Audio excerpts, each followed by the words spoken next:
زانی عورت کی توبہ کا طریقہ. اگر ایک شادی شدہ عورت سے کئی بار زنا سرزد ہو اور مختلف مردوں کے ساتھ اب وہ توبہ کرنا چاہتی ہے اور اسے بہت شدید ندامت ہے، تو اب وہ کیا کرے؟ کیا اس سے نکاح ختم ہوگا اور اس کی توبہ کے لیے کیا شرط ہوگی؟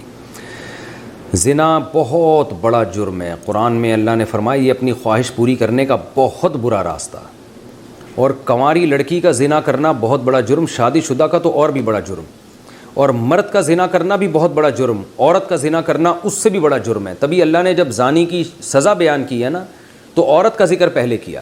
قرآن ہر چیز میں مرد کو پہلے ذکر کرتا ہے، عورت کا بعد میں.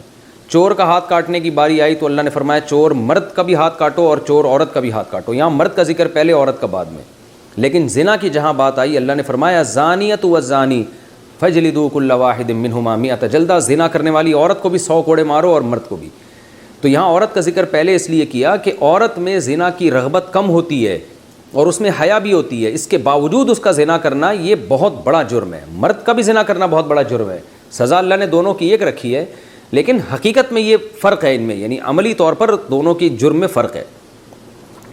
اب سزا اللہ نے ایک کیوں رکھی ہے؟ اللہ کی حکمتیں اللہ بہتر جانتا ہے. تو شادی شدہ عورت اگر زنا کرے تو یہ اتنا بدبودار جرم ہے کہ قرآن کہتا ہے کہ اگر یہ ثابت ہو جائے گواہوں سے اور اقرار سے ایک مخصوص طریقے سے تو ان کو زمین میں گاڑ کے پتھروں سے ہلاک کر دو. اس لیے بھائی اگر کسی عورت سے بھی یہ جرم ہوا ہے یا مرد سے تو یہ بہت بڑا جرم ہے، ہلکا نہیں ہے. اب اسلامی حکومت نہیں ہے، لہذا اللہ نے پردہ ڈالا ہوا ہے اگر جرم کے اوپر، تو اب سزا تو جاری نہیں ہوگی رجم والی، اور وہ اپنے اوپر خود سے جا کے جاری کروانا بھی کوئی شریعت میں اچھا کام نہیں ہے. اب یہ ہے کہ چھپ کے گڑ گڑا کے اللہ سے بہت زیادہ توبہ کرے. اللہ غفور الرحیم ہے، بڑے بڑے گناہوں کو معاف کر دیتا ہے. اور آئندہ کے لیے ولا تقربوا الزنا، قرآن کہتا ہے ایسے کام بھی مت کرو کہ زنا کی طرف تمہاری رغبت ہو. تو اس خاتون کو چاہیے کہ خوب گڑ گڑائے اللہ سے اور کچھ صدقہ خیرات بھی کرے، اور دوبارہ من تاب وآمن وعمل عملا صالحا، جیسے اللہ نے سورہ فرقان میں فرمایا جو توبہ کر لے گا اور اپنے عقیدے کو مضبوط کر لے گا اور آئندہ نیک اعمال اختیار کر لے گا تو اللہ اس کے گناہوں کو معاف کر دے گا. تو ان کو چاہیے خوب اللہ سے توبہ کریں اور آئندہ کے لیے اپنی زندگی تبدیل کر دیں. اللہ غفور الرحیم ہے. اور پھر سچی توبہ کرنے کے بعد اس جرم کو بھول جائیں، نہ کسی کے سامنے تذکرہ کریں، نہ خود سوچیں ایسے جیسے کبھی کیا ہی نہیں ہے. ایسے اپنے بارے میں یہ ذہن میں رکھیں کہ جیسے میں نے کبھی یہ کیا ہی نہیں ہے، بار بار اس کو سوچیں نہیں. پھر ناجائز تعلقات میں لیے گئے تحفے کا حکم. اگر کسی کا ناجائز ریلیشن ہو اور محبت میں تحفے کا لین دین ہو تو کیا اب ان تحفوں کا حکم کیا ہوگا؟ کیا وہ واپس کرنا ضروری ہیں؟ اگر اب اس بندے سے رابطہ نہیں ہے تو کیا اس سے رابطہ کر کے اسے سارے تحفے واپس کیے جائیں یا اس کی قیمت واپس لی جائے، یا اس کی قیمت واپس کی جائے؟ اس بارے میں رہنمائی فرمائیں.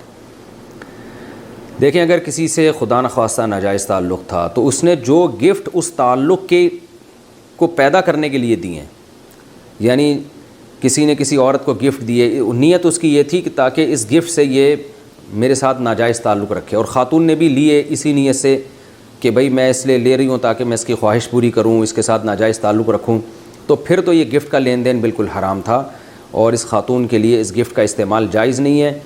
اس کو صدقہ کر دیں وہ، یا اس گفٹ کو یا اس کی قیمت کو. لیکن اگر ایسا نہیں تھا، گفٹ کی بیس یہ نہیں تھی کہ یہ تعلق برقرار رہے، تو ناجائز تعلق تو برا ہے لیکن گفٹ اس بیس پہ نہیں دیا گیا تھا، تو پھر اس گفٹ کا جو لینا ہے وہ گفٹ حرام نہیں ہوگا. ہاں یہ ضرور کہیں گے ناپسندیدہ ہے، نامناسب ہے. بہتر تو یہی ہے کہ اس کو بھی گفٹ یعنی اس کو بھی صدقہ کر دیا جائے، لیکن اس کا صدقہ کرنا پھر لازم نہیں ہے.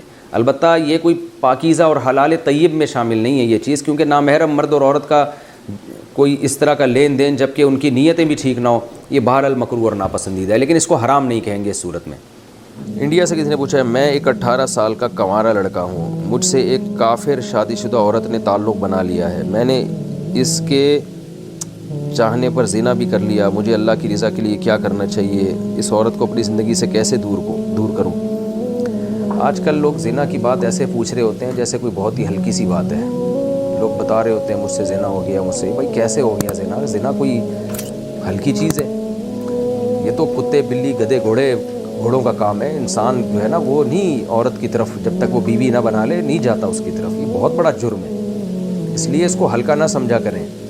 اور اس کا ایک دنیا میں بڑا وبال یہ آتا ہے کہ پھر زنا کرنے والا توبہ کرتا ہے، پھر توبہ توڑ دیتا ہے، پھر کرتا ہی رہتا ہے، لت پڑ جاتی ہے.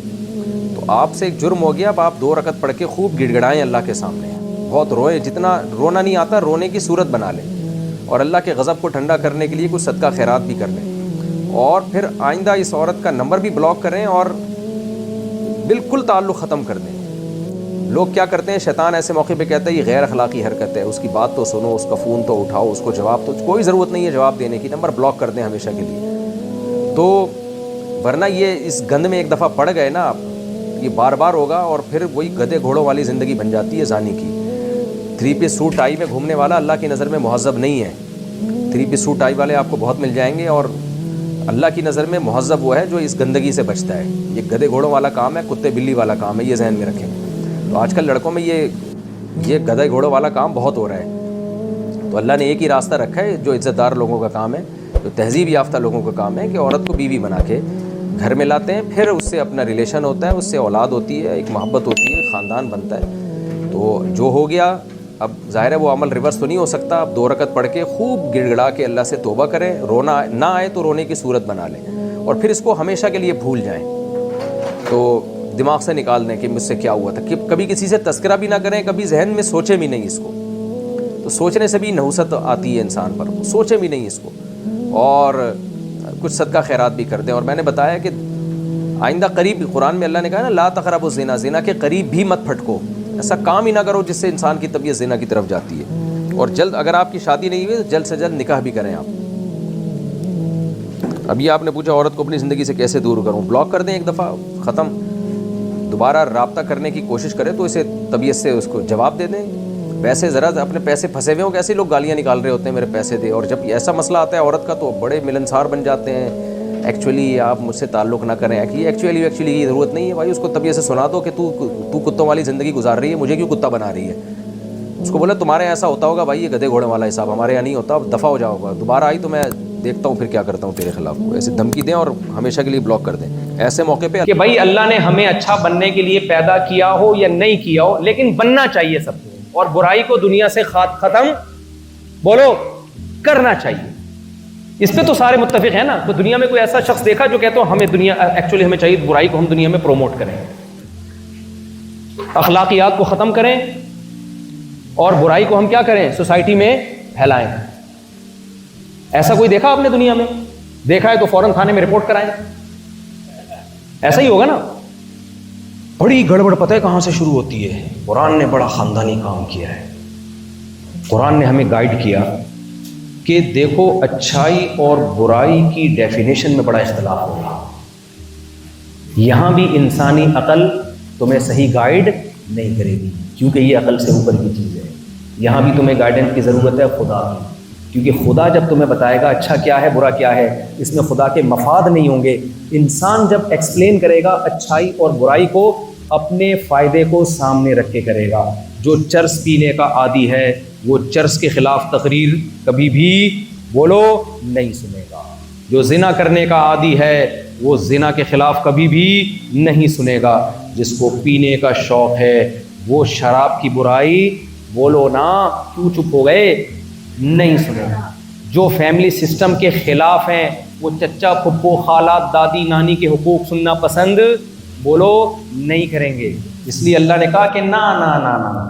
آپ بچوں سے تھوڑی پوچھتے ہو بیٹا تم بتاؤ، کہ چھوٹے بچے جو ہوتے ہیں نا گھر میں، آپ ان کو تھوڑی باپ بنا دیتے ہو گھر کا کہ بیٹا تم بتاؤ ہم تمہارے ساتھ کیسا سلوک کریں.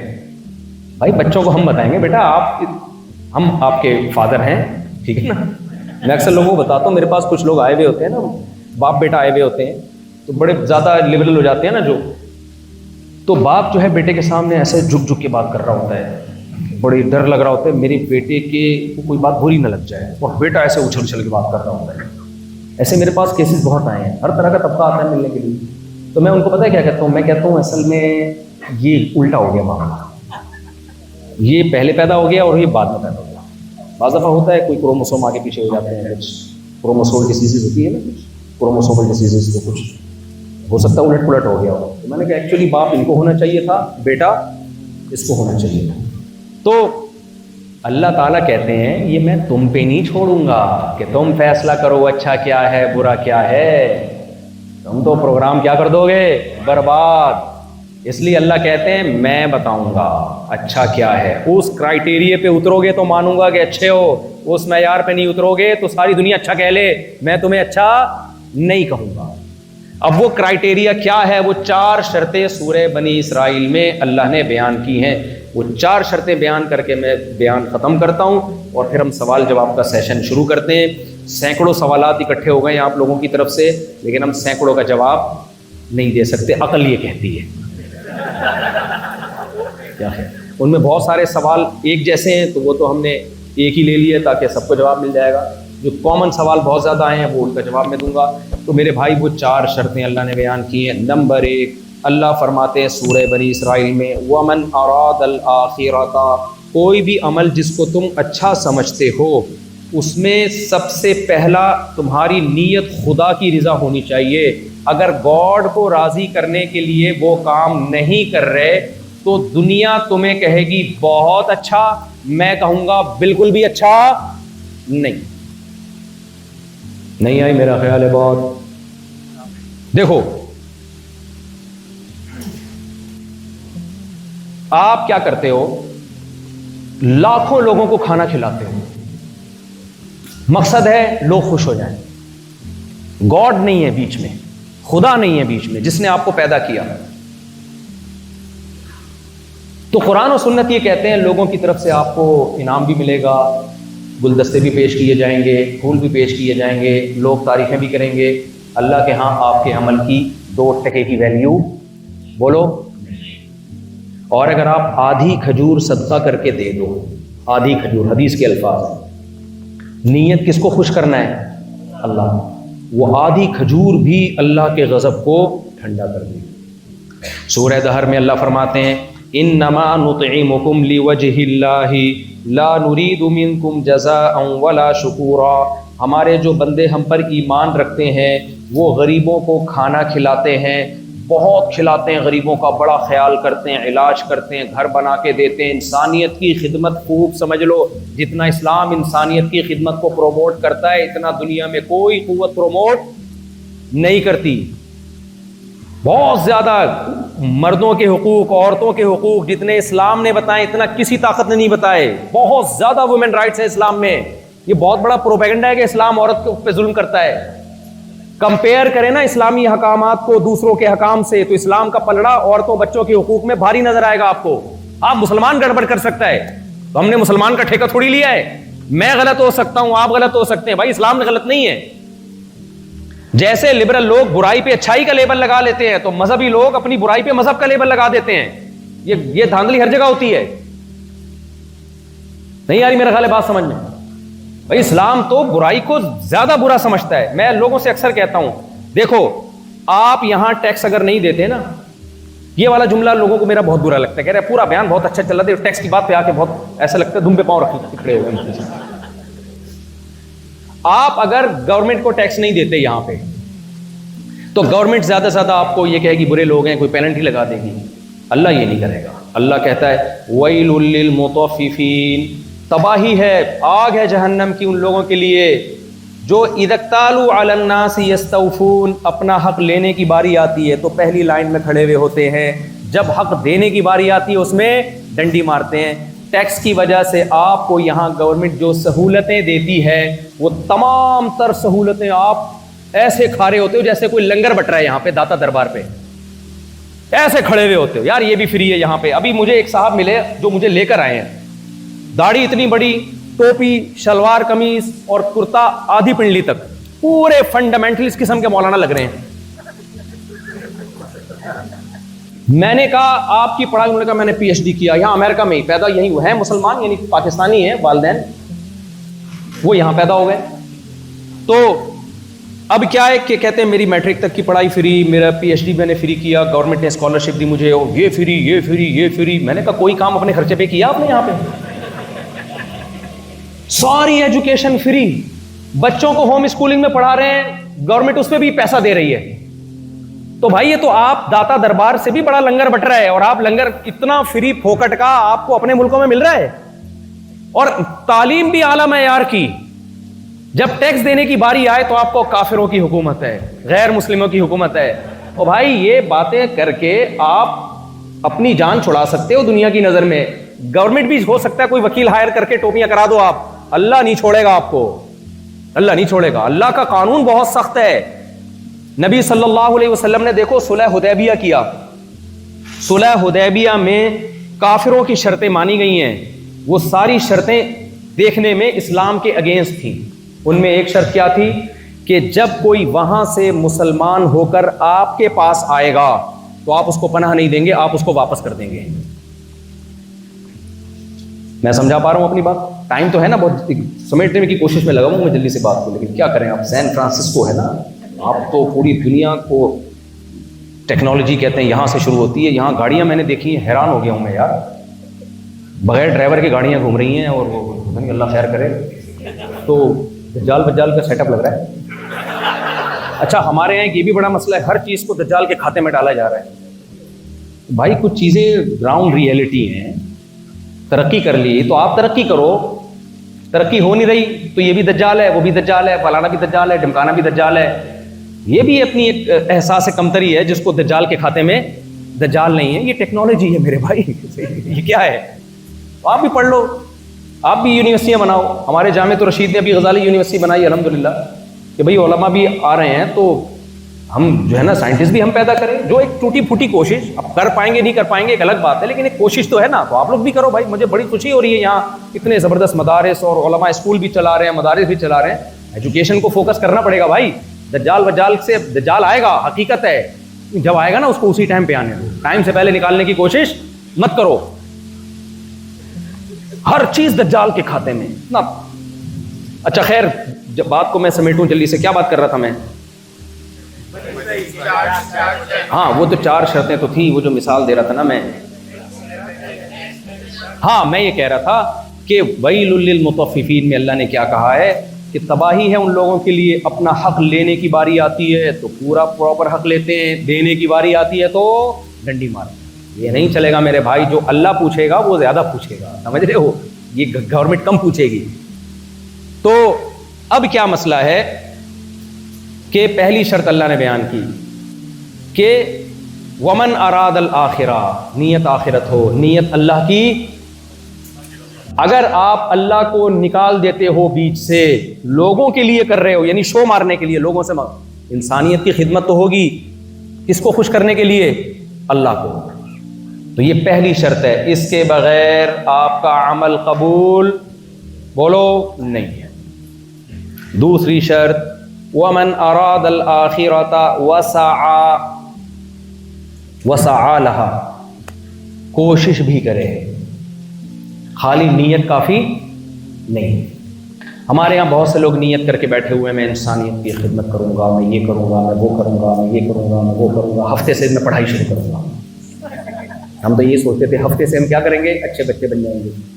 میں ہفتے سے فجر کی نماز شروع کروں گا, میں فلانے دن سے یہ کروں گا. وہ دن زندگی میں کبھی بھی نہیں.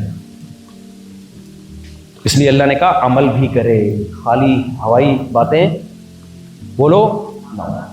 ایک خاتون نے اپنے شوہر سے کہا کہ میں نے سوچا ہے ہم سوئٹزرلینڈ چلتے ہیں گھومنے پھرنے کے لیے, آپ بتائیے کتنا خرچہ آئے گا. شوہر نے کہا کوئی بھی خرچہ نہیں آئے گا. خاتون بہت خوش ہو گئی, کہہ رہی کیسے؟ اس نے کہا سوچنے پر کوئی خرچہ نہیں آئے. تو ہم بھی اچھا بننے کا سوچتے رہتے ہیں. اللہ کہتے ہیں تو سوچتا رہے گا اور مر گیا تو اس کا پروگرام کیا شعر ہو گیا یار. سوچنے سے نہیں ہوگا. سعی لہا سعیہا, کوشش بھی کرے, عمل کرے, عمل. تیسری چیز وسعی لہا سعیہا, یہ بڑی خاندانی شرط ہے. اللہ کہتے ہیں کوشش بھی اخفل طریقے سے نہیں کرے. پشتو میں کہتے ہیں اخفل طریقہ, وہ کام کرے جو میں نے جس کو اچھا کہا ہے. کچھ چیزیں ایسی ہیں دنیا کہے گی بہت اچھے, اللہ کہے گا بالکل بھی اچھا نہیں ہے. دنیا زنا کو پروموٹ کرتی ہے, ٹھیک ہے بھائی, سیکولر لبرل لوگوں کا اپنا مذہب ہے. اسلام زنا کو پروموٹ نہیں کرتا. اسلام کہتے ہیں اس سے فیملی سسٹم تباہ ہوتا ہے. اللہ فرماتے ہیں خلق من الماء بشرا فجعله نسبا وصهرا، اللہ کہتے ہیں میں نے غلیظ ناپاک پانی سے انسان کو بنایا، میں نے بڑا پروٹوکول دیا تمہیں، جب تم پیدا ہوتے ہو ددیال ننیال دو خاندان ملتے ہیں جو تمہاری پیدائش پہ خوشی مناتے ہیں، پھر جب جوانی کی دہلیز پہ قدم رکھتے ہو نسبا وصہرا، ایک سسرال والا خاندان تمہیں دے دیتا ہوں، ساس سسر ملتے ہیں، بردر ان لاز ملتے ہیں اور سسٹر ان لاز ملتی ہیں، اور پھر پورا خاندان جو بچہ پیدا ہوتا ہے تمہارا سسرال اس کا ننیال ہوتا ہے اور تم اس کے ددیال ہوتے ہو، یہ پورا پروٹوکول میں نے انسان کو دیا ہے، یہ گاڈ گفٹڈ پروٹوکول زنا کے نتیجے میں ختم نہیں آئی۔ میرا خیال ہے بات، جب زنا کسی سوسائٹی میں آئے گا تو خاندانی نظام برباد، چچا ماموں خالہ پھپھو بھتیجے بھانجے سب مارکیٹ سے کیا ہو جائیں گے۔ مجھے بتاؤ میرے بھائی، گدھے کا کوئی ماموں ہوتا ہے؟ آپ اپنے گدھے کا، یہ میرا ڈنکی ہے، یہ اس کی سسٹر ہے، یہ اس کی brother in law, sister in law, and یہ مدر ان لا، گرینڈ فادر۔ وجہ کیا ہے؟ فزیکل ریلیشن ہے، نکاح میرج بولو نہیں۔ تو اب اللہ کو پتا تھا کہ یہ لوگ، ان کو پتا ہے بیوی بنانے میں 20 قسم کے بکھیڑے ہیں، لطیفے بنیں گے ان کے اوپر، گھر سے باہر نکلیں گے میسج آئے گا انڈے دیتے ہوئے آئیے گا واپسی پہ۔ ہم تو پاکستان میں یہی بھگتتے ہیں، یہاں کا سسٹم مجھے نہیں پتا کیا چل رہا ہے، کیوں رہ گئے اتنی دور، کہاں بیٹھے ہوئے ہو، یہ کیا لگتی ہے؟ ابھی وہ میں نے نہیں، وہ جنگل میں ہارس رائڈنگ کرتے ہوئے خاتون آئی نا گوری، اس نے مجھے بولا کہ پتہ نہیں ہا ہو کر دو، میں نے ہا ہو کیا، میرے گھر سے خطرناک میسج آئے ہیں، یہ کون ہے؟ Who is this؟ ہل گیا مذاق میں۔ تو ٹینشن سمجھا جاتا ہے بیوی کو، بھائی خواہش، انسان کی خواہش کیا کہتی ہے؟ او بھائی اس ٹینشن سے اپنے آپ کو بچاؤ، گرل فرینڈ جب چاہو بریک اپ، کوئی طلاق ڈیورس پہ یہاں بھی کوئی قانون نہیں ہے، ان گرل فرینڈ کو چھوڑنے کا کچھ نہیں۔ بیوی کے لیے یہاں کتنے سخت قانون ہیں، پراپرٹی وغیرہ، اور اسلام میں بھی ہے مہر دینا پڑے گا، عدت ہوگی، اور جو ہے اس کا نان نفقہ، اسلام میں تو اور زیادہ حقوق ہیں، ساری زندگی اس کا نان نفقہ کون اٹھائے گا؟ بیوی کا آپ اٹھاؤ گے نان نفقہ، اس کے بچوں کا سارا خرچہ کس پر ہے؟ وَعَلَى الْمَوْلُودِ لَهُ، اللہ کہتے ہیں ماں پہ بچے کا خرچہ ہے ہی نہیں، چاہے کماتی بھی ہو، سارا خرچہ کس پہ ہے؟ یہاں تو گورنمنٹ کہتی ہے اگر دونوں کما رہے ہیں تو آدھا آدھا دونوں پہ ہوگا، اسلام کہتے ہیں پورا باپ پہ ہے، سارا خرچہ اسلام نے کس پہ ڈال دیا؟ باپ پہ ڈال دیا، تو رائٹس زیادہ دے دی عورت کو۔ اس لیے خواہش نفس کہتی ہے جان چھڑاؤ، فزیکل ریلیشن قائم کرو، گرل فرینڈ بناؤ، اسلام کہتے ہیں نا نا نا، آپ کو یہ کام نہیں، ناٹ الاؤڈ فار یو، یہ نہیں ہو سکتا۔ آپ کہو گے پھر آپ کی خواہش آپ کو کہے گی اس میں کیا کرا، جب وہ بھی راضی میں بھی راضی، اللہ کہیں گے یہ تمہارے عقل سے اوپر کی چیزیں ہیں، تم اس میں اپنی چادر سے آگے نکلنے کی کوشش، میں نے کہہ دیا لا تقربوا الزنا، زنا کرنا تو دور کی بات، زنا کے قریب پھٹکنے کی بھی آپ کو اجازت نہیں۔ عورت کہتی ہے میں پردہ نہیں کروں گی، کیوں؟ یہ اچھا عمل ہے، میں اچھی ہوں، میں پردہ نہیں کروں گی، میں اچھی ہوں، پردے میں یہ ہوتا ہے، ایکچولی یہ ہوتا ہے، فلانا ڈمکانا، بہت سارے دلائل ہیں بے پردہ خواتین کے پاس، ایکچولی کر کے سوسائٹی کی ایسی کی تیسی۔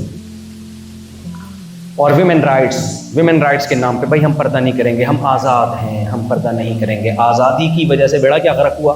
فیملی سسٹم تباہ ہوا، کیونکہ جب آپ کے گھر میں آپ کی بیگم ہے، آفس میں رنگ برنگی عورتیں آپ سے فری ہو رہی ہیں اور ڈیٹیں بھی مار رہی ہیں، لائنیں بھی مار رہی ہیں، بے پردگی بھی ہو رہی ہے، تو آپ کو اپنے گھر کی چیز اچھی نہیں لگے گی، آپ کہو گے کس عذاب میں پھنس گیا ہوں میں، کس مصیبت میں پھنس گیا، خام خواہ میں نے شادی کر لی۔ ہندوؤں کے کمنٹس میرے بیان میں آئے ہوئے ہوتے ہیں، جب میں شادی کی بات کرتا ہوں نا، ہندوؤں کے کمنٹس، کیا مصیبت ہے یار، گرل فرینڈ رکھو یار۔ ابھی تو کھل کے لوگوں نے بولنا شروع کر دیا ہے۔ اس میں نقصان کس کا ہو رہا ہے؟ عورت جب بے پردہ ہوگی، کپڑوں سے آزاد ہوگی، لیبل عورت کی آزادی کا لگے گا، نتیجہ مردوں کی عیاشی کی صورت میں ظاہر ہوگا، مزے مردوں کے ہوں گے۔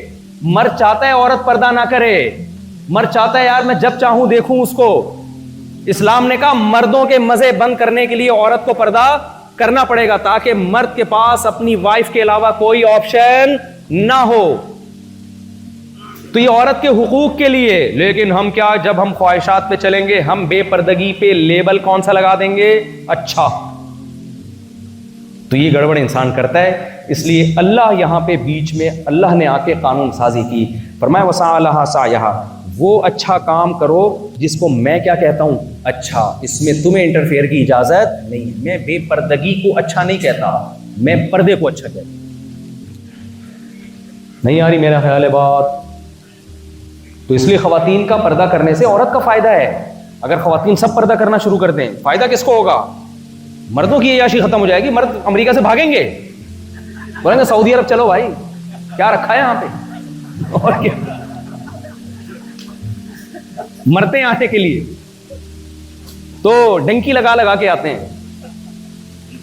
تو وسعى لها سعيها، تو قرآن نے جس کو، اللہ کہتا ہے میں بتاؤں گا اچھا کیا ہے برا کیا ہے. آپ معاہدے کی خلاف ورزی نہیں، میں حضرت ابو جندل کا واقعہ سنا رہا تھا. دیکھو جب آپ مذہب کے پابند ہوتے ہو تو معاہدے کی پابندی آپ کرتے ہو، چاہے وہ غیر مسلم سے معاہدہ ہو، چاہے وہ آپ کے خلاف جا رہا ہو. خدا کی قسم اگر آپ مذہب پہ چلے تو یہاں کی گورنمنٹ کہے گی کہ یہاں کے مسلم سب سے اچھے امریکن ہیں ہمارے لیے، اگر آپ مذہب کو صحیح معنوں میں فوکس کرو. آپ یہ جو کہتے ہیں نا گورنمنٹ کو مسلمانوں سے خطرہ ہے، اگر آپ صحیح معنی میں مذہب کو فالو کرو گے تو گورنمنٹ کو خطرہ نہیں ہوگا. گورنمنٹ چاہے گی اسی سسٹم کو پروموٹ کیا جائے. گڑبڑ وہاں ہوتی ہے جب آپ برائی پہ لیبل کس کا لگاتے ہو؟ مذہب کا. ہمارے ایک رشتہ دار جہاز پہ تھے، وہ کہتے ہیں ایک بندہ امریکہ جا رہا تھا اسمگلنگ شپ پہ، نا کچھ اسمگلنگ کر کے، مسلمان تھا، پتہ نہیں نشہ اسمگلنگ چرس کر رہا تھا، کیا کر رہا تھا. کہہ رہے ہیں جب وہ سیکیورٹی کے لوگ آئے نا چیک کر رہے تو آیت الکرسی پڑھ کے نا چرس پہ تھوک رہا ہے، آیت الکرسی پڑھ کے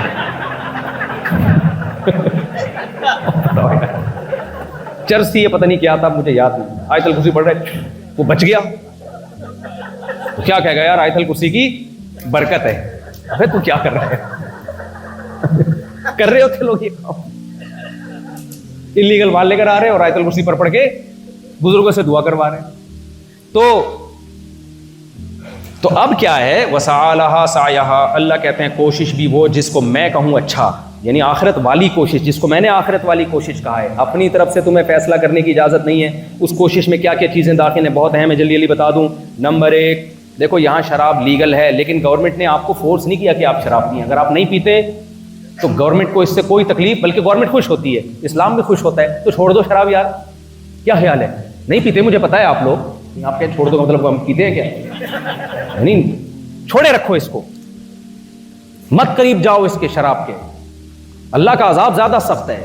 جو معاہدے ہوں، ابو جندل رضی اللہ تعالیٰ عنہ کا معاہدہ میں بتا رہا تھا، ادھر سے حضرت ابو جندل آئے، معاہدہ ہوا ہے کہ جو مسلمان ہو کے آئے گا آپ اس کو ہمارے حوالے کریں گے. یہ معاہدہ ہوا. کیسا خاندانی مثال قائم کی محمد صلی اللہ علیہ وسلم. حضرت ابو جندل پر ظلم ہو رہا تھا، غیر مسلم اسٹیٹ میں مارا پیٹا جا رہا تھا، وہ جان چھڑا کے بھاگے زنجیروں میں. جب ادھر بارڈر پہ پہنچے ہیں نا مسلمانوں کے، مشرکین نے کہا آپ کا ہم سے معاہدہ ہوا، ان کو ہمارے حوالے کریں. ابھی اس معاہدے پہ دستخط نہیں ہوئے تھے، صرف زبانی معاہدہ ہوا تھا، لیکن نبی صلی اللہ علیہ وسلم نے اپنے عمل سے بتا دیا کہ مسلمان زبان کا پکا ہوتا ہے، ایگریمنٹ کر لے، سائن نہ بھی ہو، زبان کا پابند ہوتا ہے. آپ نے ابو جندل کو ان کے حوالے کر دیا، حالانکہ یقین تھا کہ ان کو قتل کر دیں گے. یقین نے بھی، وہ غالب گمان تو تھا ہی. حضرت ابو جندل نے کہا بھی یا رسول اللہ میں مسلمان ہو کے آ رہا ہوں، آپ مجھے تحفظ دینے کے بجائے آپ ان کے حوالے کر رہے ہیں. نبی نے خاموشی اختیار کی. یہ ہے ایگریمنٹ اور معاہدوں کی پابندی. اور آپ اور میں یہاں آ کے، میں سے مراد ہم جیسے لوگ، ہم کیا کرتے ہیں، معاہدے کے توڑنے کو کمال سمجھتے ہیں. میں نے جاپان میں دیکھا، جیپنیز ٹریفک کے قوانین کی پابندی کر رہے ہیں اور ہمارے دیسی لوگ لائن توڑ کے آگے بڑھ رہے ہیں. میں نے ان سے کہا یار جب یہ سب لائن میں ہیں تو آپ بھی لائن میں کر رہے ہیں، یہ بیوقوف ہیں، ہم تھوڑی بیوقوف ہیں. یار اندازہ لگاؤ یار، کیا امیج جائے گا دنیا کے سامنے ہے بھائی؟ اچھا امیج جائے گا. وہ کہیں گے یہ ہوتے ہیں مسلمان. ہمارے نبی نے جب نبوت کا دعویٰ کیا ہے نا، غار حرا کی عبادت پیش نہیں کی ہے، کیریکٹر پیش کیا ہے کہ بتاؤ میں صادق اور امین ہوں یا نہیں ہوں. صادق سچا، امین امانت دار، خیانت نہیں کرتا. ہم جھوٹے ہو گئے اور خیانت دار ہو گئے، یہ غلط ہے میرے بھائی. تو آخرت میں جواب دینا پڑے گا آپ کو اس کا. تو وسعى لها سعيها، اللہ کہتے ہیں کیونکہ ایگریمنٹ توڑنا اللہ کی نظر میں برا عمل ہے. کیسے وہ لیگل ہو سکتا ہے؟ آپ کی اپنی غلط دلائل کی بیس پہ وہ نہیں ہو سکتا لیگل. تو زنا نہیں کرنا میرے بھائی. کوشش کرو گے کہ نہیں کرو گے؟ دوسری بات یہ کہ آپ شراب کے قریب نہیں پھٹکنا. زنا کے قریب کا مطلب غیر محرم عورت سے دوستی نہیں لگانی. ہیلو ہائے سب سے کرو. یہاں پر ایسا ماحول نہیں ہے کہ کوئی خاتون آپ کو ہائے کہتی ہے آپ کا تو پڑھو یہاں سے.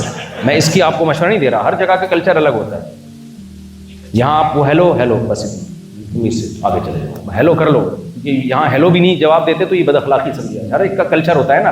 میں پاناما میں جاگنگ کر رہا تھا, کوئی لڑکی کتا لے کے سامنے سے آ رہی تھی.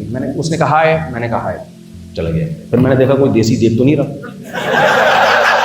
میں ڈر گیا کیونکہ میں اگر ہائی نہیں کرتا, اب ہمارا والا ہائے کچھ, وہاں کے ہائے کا مطلب کچھ اور ہوتا ہے. اب کوئی ریکارڈ کر لیتا, بولے مصعب کہہ رہے ہیں ہائے, یعنی اس کو دیکھ کے کہہ رہے ہیں ہائے. بھائی وہ والا ہائے نہیں ہے جو وہاں کراچی میں ہائے نکلتا ہے, یہ وہ والا ہائے نہیں ہے. اس کا مطلب ٹھیک ہے آپ خیریت سے, ہم بھی خیریت, اس سے زیادہ اس کی حیثیت کچھ بھی نہیں. تو میں جاگنگ کر رہا تھا, اس نے دیکھا مولانا صاحب ہیں, عجیب سے اسٹائل ہے ان کا, تو اس نے ہائے کر دی, ہم نے بھی. اب اتنا, اب ہم یہ نہیں ہے کہ میں اس کو دیکھ رہا ہوں گور گور کے اور گھر چلا گیا اس کے ساتھ, یار زبردست. کیونکہ کراچی میں تو ایسا کوئی بھی نہیں کرتا نا. کرنا وہاں کا کلچر ہے اور اسلام کا بھی یہی حکم ہے. لیکن میں آپ کو بد اخلاق بننے کا نہیں کہہ رہا کہ کوئی غیر محرم ہے آپ بد اخلاقی کریں, بدتمیزی کریں. اخلاق سے قولوا للناس چلٹی کے لیے اپلائی کر دے گا وہاں پہ. تو میرا ایک پازیٹیو پوائنٹ یہ بھی ہے, لوگ کہہ رہے ہیں اتنے ویزے مل رہے ہیں, وہاں بھی جا رہے ہیں, وہاں پہ ویزے, وہ جب FRC دیکھتے ہیں نا تو وہ پھر ایک پازیٹیو جاتا ہے میسج کہ ہاں بھائی FRC جب دے نا فیملی ریلیشن سرٹیفکیٹ, بھائی ایک پازیٹیو جاتا ہے, یار اتنے بچے آئے تھے, بھاگے گا نہیں ہے, واپس آئے گا. اچھا ایک نیگیٹو بھی ہو سکتا ہے کہ شاید اسی وجہ سے بھاگ رہا ہو, لیکن یہ اس لیے وہ نیگیٹو نہیں سوچتے کہ ان کو پتہ ہے اس بیس پہ بھاگنا ہوتا تو بہت پہلے بھاگ 19 سے پہلے 10 پہ ہی بھاگ چکا ہوتا. کیا خیال ہے بھائی, 5ویں پہ بھاگ جاتا, چھٹا ہوتا تو بھاگ جاتا, یار نہیں ہو رہا مسئلہ, 7ویں پہ نہیں بھاگا, 8ویں پہ نہیں بھاگا, 9ویں پہ نہیں بھاگا, پہلی پہ نہیں بھاگا, دوسری پہ نہیں بھاگا, سمجھ رہے ہو, تیسری پہ بھی نہیں بھاگا. بھاگنا ہوتا تو بہت سے پہلی پہ بھاگ گئے نا, غلط جگہ شادی ہو گئی بھاگ گئے, وہ دوسری پہ غلط جگہ, اب یار 2 نہیں سنبھال پا رہی بھاگ گیا. تو ان کو پتہ ہے یار اتنی کنٹینیو کرتا جا رہا ہے, ڈھیٹ آدمی ہے, تو یہ ادھر ہی اسٹیبل ہو چکا ہے, اب اس کو بھاگنے کی ضرورت نہیں ہے. تو یہ پازیٹیو پوائنٹ جاتا ہے. خیر یہ تو پوائنٹ کون سے پوائنٹ ہے, کبھی اکیلے میں بیٹھو تو اور بہت سارے پوائنٹ ہیں جو بتانے کے. خیر تو میں آپ سے عرض کر رہا تھا کہ آپ ایمبیسی آپ کو بلائے ویزے کے, ویزا نہیں دے رہی. امریکہ میں انٹرویو میں اکثر یہ چیز دیکھ رہے ہوتے ہیں کہ یہ وہاں سلپ تو نہیں ہوگا, آپ اپنی پراپرٹی کے ڈاکومنٹ دکھا دو, ان کو اندازہ ہوتا ہے ہاں بھائی اس کے پاس اتنی پراپرٹی ہے تو کیوں بھاگے گا اتنی پراپرٹی چھوڑ کر. لوگ اس طرح کی چیزیں دکھا رہے ہوتے ہیں. آپ میڈیکل کالج میں پڑھ رہے ہو 2nd ایئر میں, تو یہ ایک بڑی پازیٹیو چیز ہے, ان کو پتہ ہے یار کوئی اپنی میڈیکل کالج کی تعلیم چھوڑ کے کیوں بھاگے گا, تو یقیناً اس نے واپس آنا ہے, 2 سال فیس ضائع تھوڑی کرے گا یہ, وغیرہ وغیرہ. اب آپ نہ میڈیکل کالج کا کوئی ان کو وہ اپنا وہ دکھا رہے ہو, بیک گراؤنڈ دکھا رہے ہو, نہ آپ اس کو پراپرٹی دکھا رہے ہو, نہ 10-15 بچے دکھا رہے ہو, نہ بیویاں دکھا رہے ہو, جو ان کے ڈاکومنٹس ہیں, کچھ بھی نہیں. اب وہ امریکہ والا دوست کو لگ رہا ہے کہ بیٹا تو بھاگے گا, یہاں حالات بھی صحیح نہیں چل رہے, بارشوں سے بھی تباہیاں آئی ہوئی ہیں, اور گٹر کے ڈھکن بھی نہیں لگ رہے, پانی بھی کراچی میں شارٹ ہے, ٹارگٹ کلنگ بھی اللہ معاف فرمائے ہو رہی ہے, غربت مہنگائی میں ڈسے ہوئے لوگ ہو, تمہارے لیے تو امریکہ جنت ہے, تو اور تیرے پاس کوئی پراپرٹی بھی نہیں ہے, کوئی بینک اسٹیٹمنٹ بھی نہیں ہے, غریب ہے, کنفرم بھاگے گا.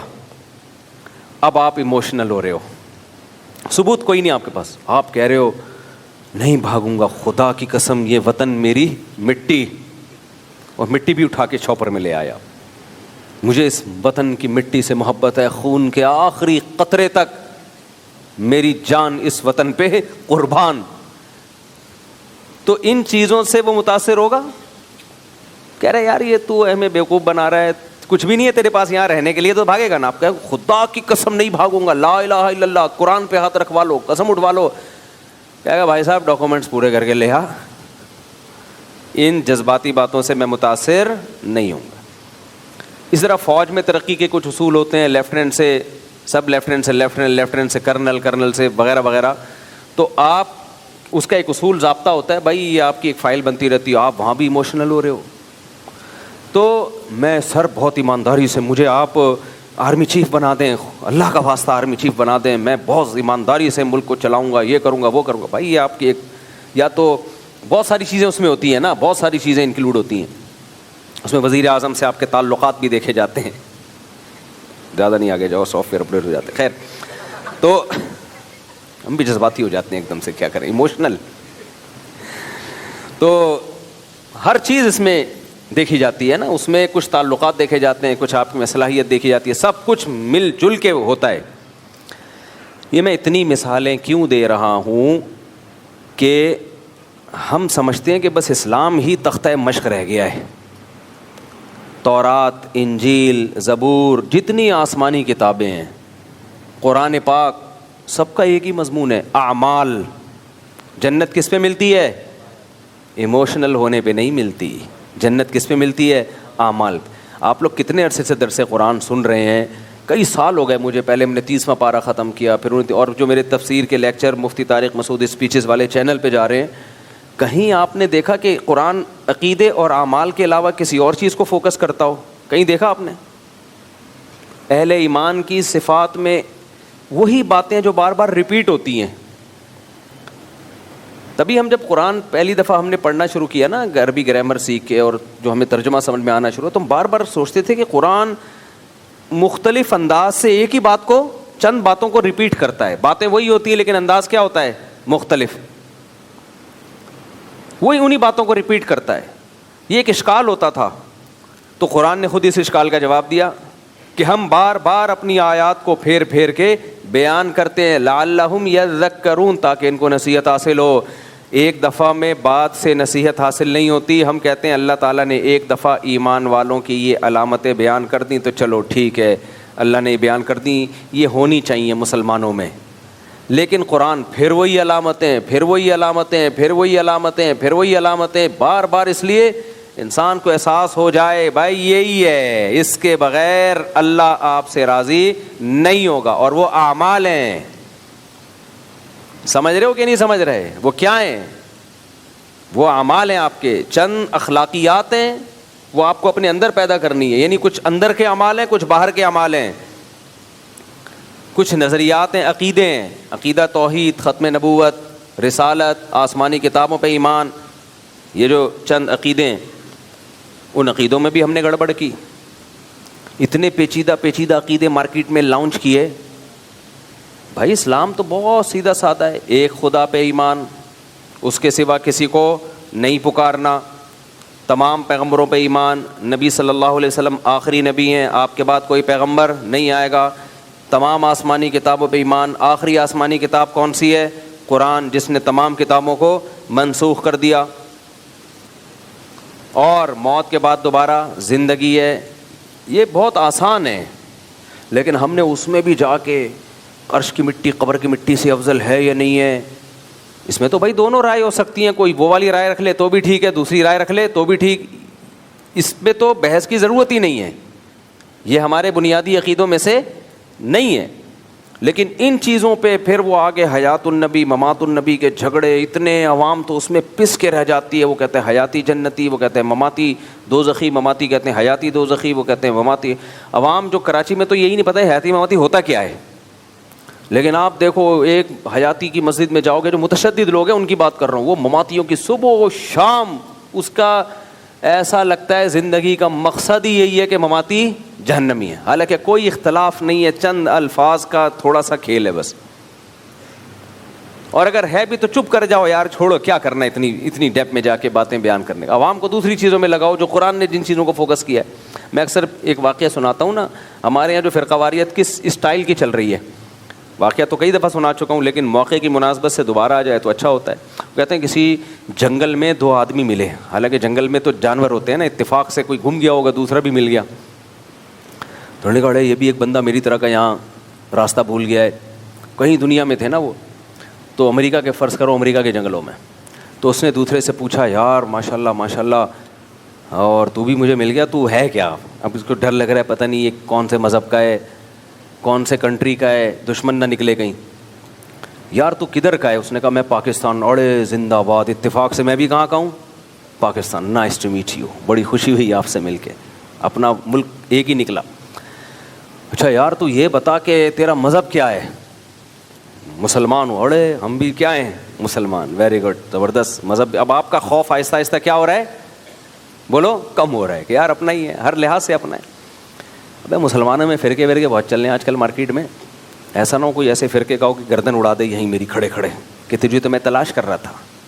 اس فرقے کا بندہ جہاں ملے وہ واجب القتل ہے.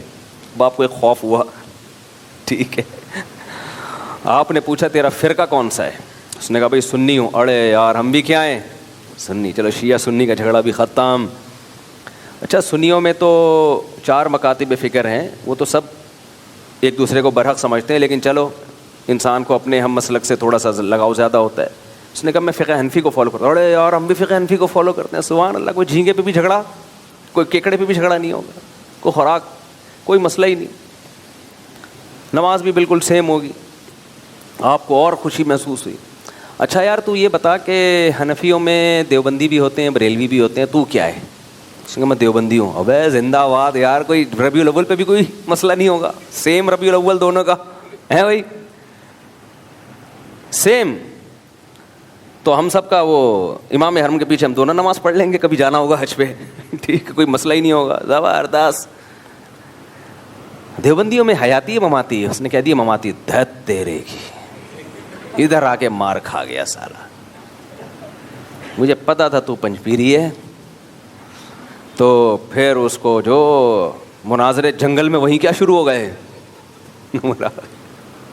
تبھی تو لوگ مذہبی لوگوں سے نا بھاگتے ہیں کہ یار اس دلدل میں جتنا گھسو گے نا.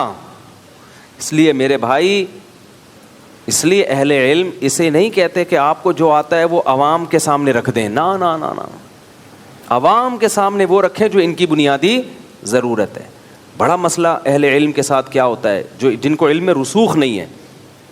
قرآن نے اہل علم کی 2 قسمیں کی ہیں. قرآن نے ایک اہل علم جو اہل علم ہے, ایک وہ والراسخون فی العلم ہے جن کو علم میں کیا ہے, رسوخ, بہت مضبوط گرفت ہے.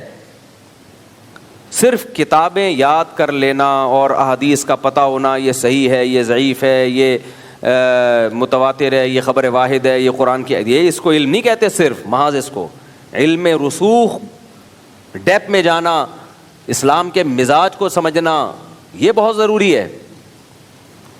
میں اکثر ایک حدیث پیش کرتا ہوں نا, نبی صلی اللہ علیہ وسلم نے حضرت ابو ہریرہ رضی اللہ تعالیٰ عنہ, نبی کے نال مبارک, آپ کا جو جوتا ہے نال مبارک وہ لے کے جا رہے ہیں.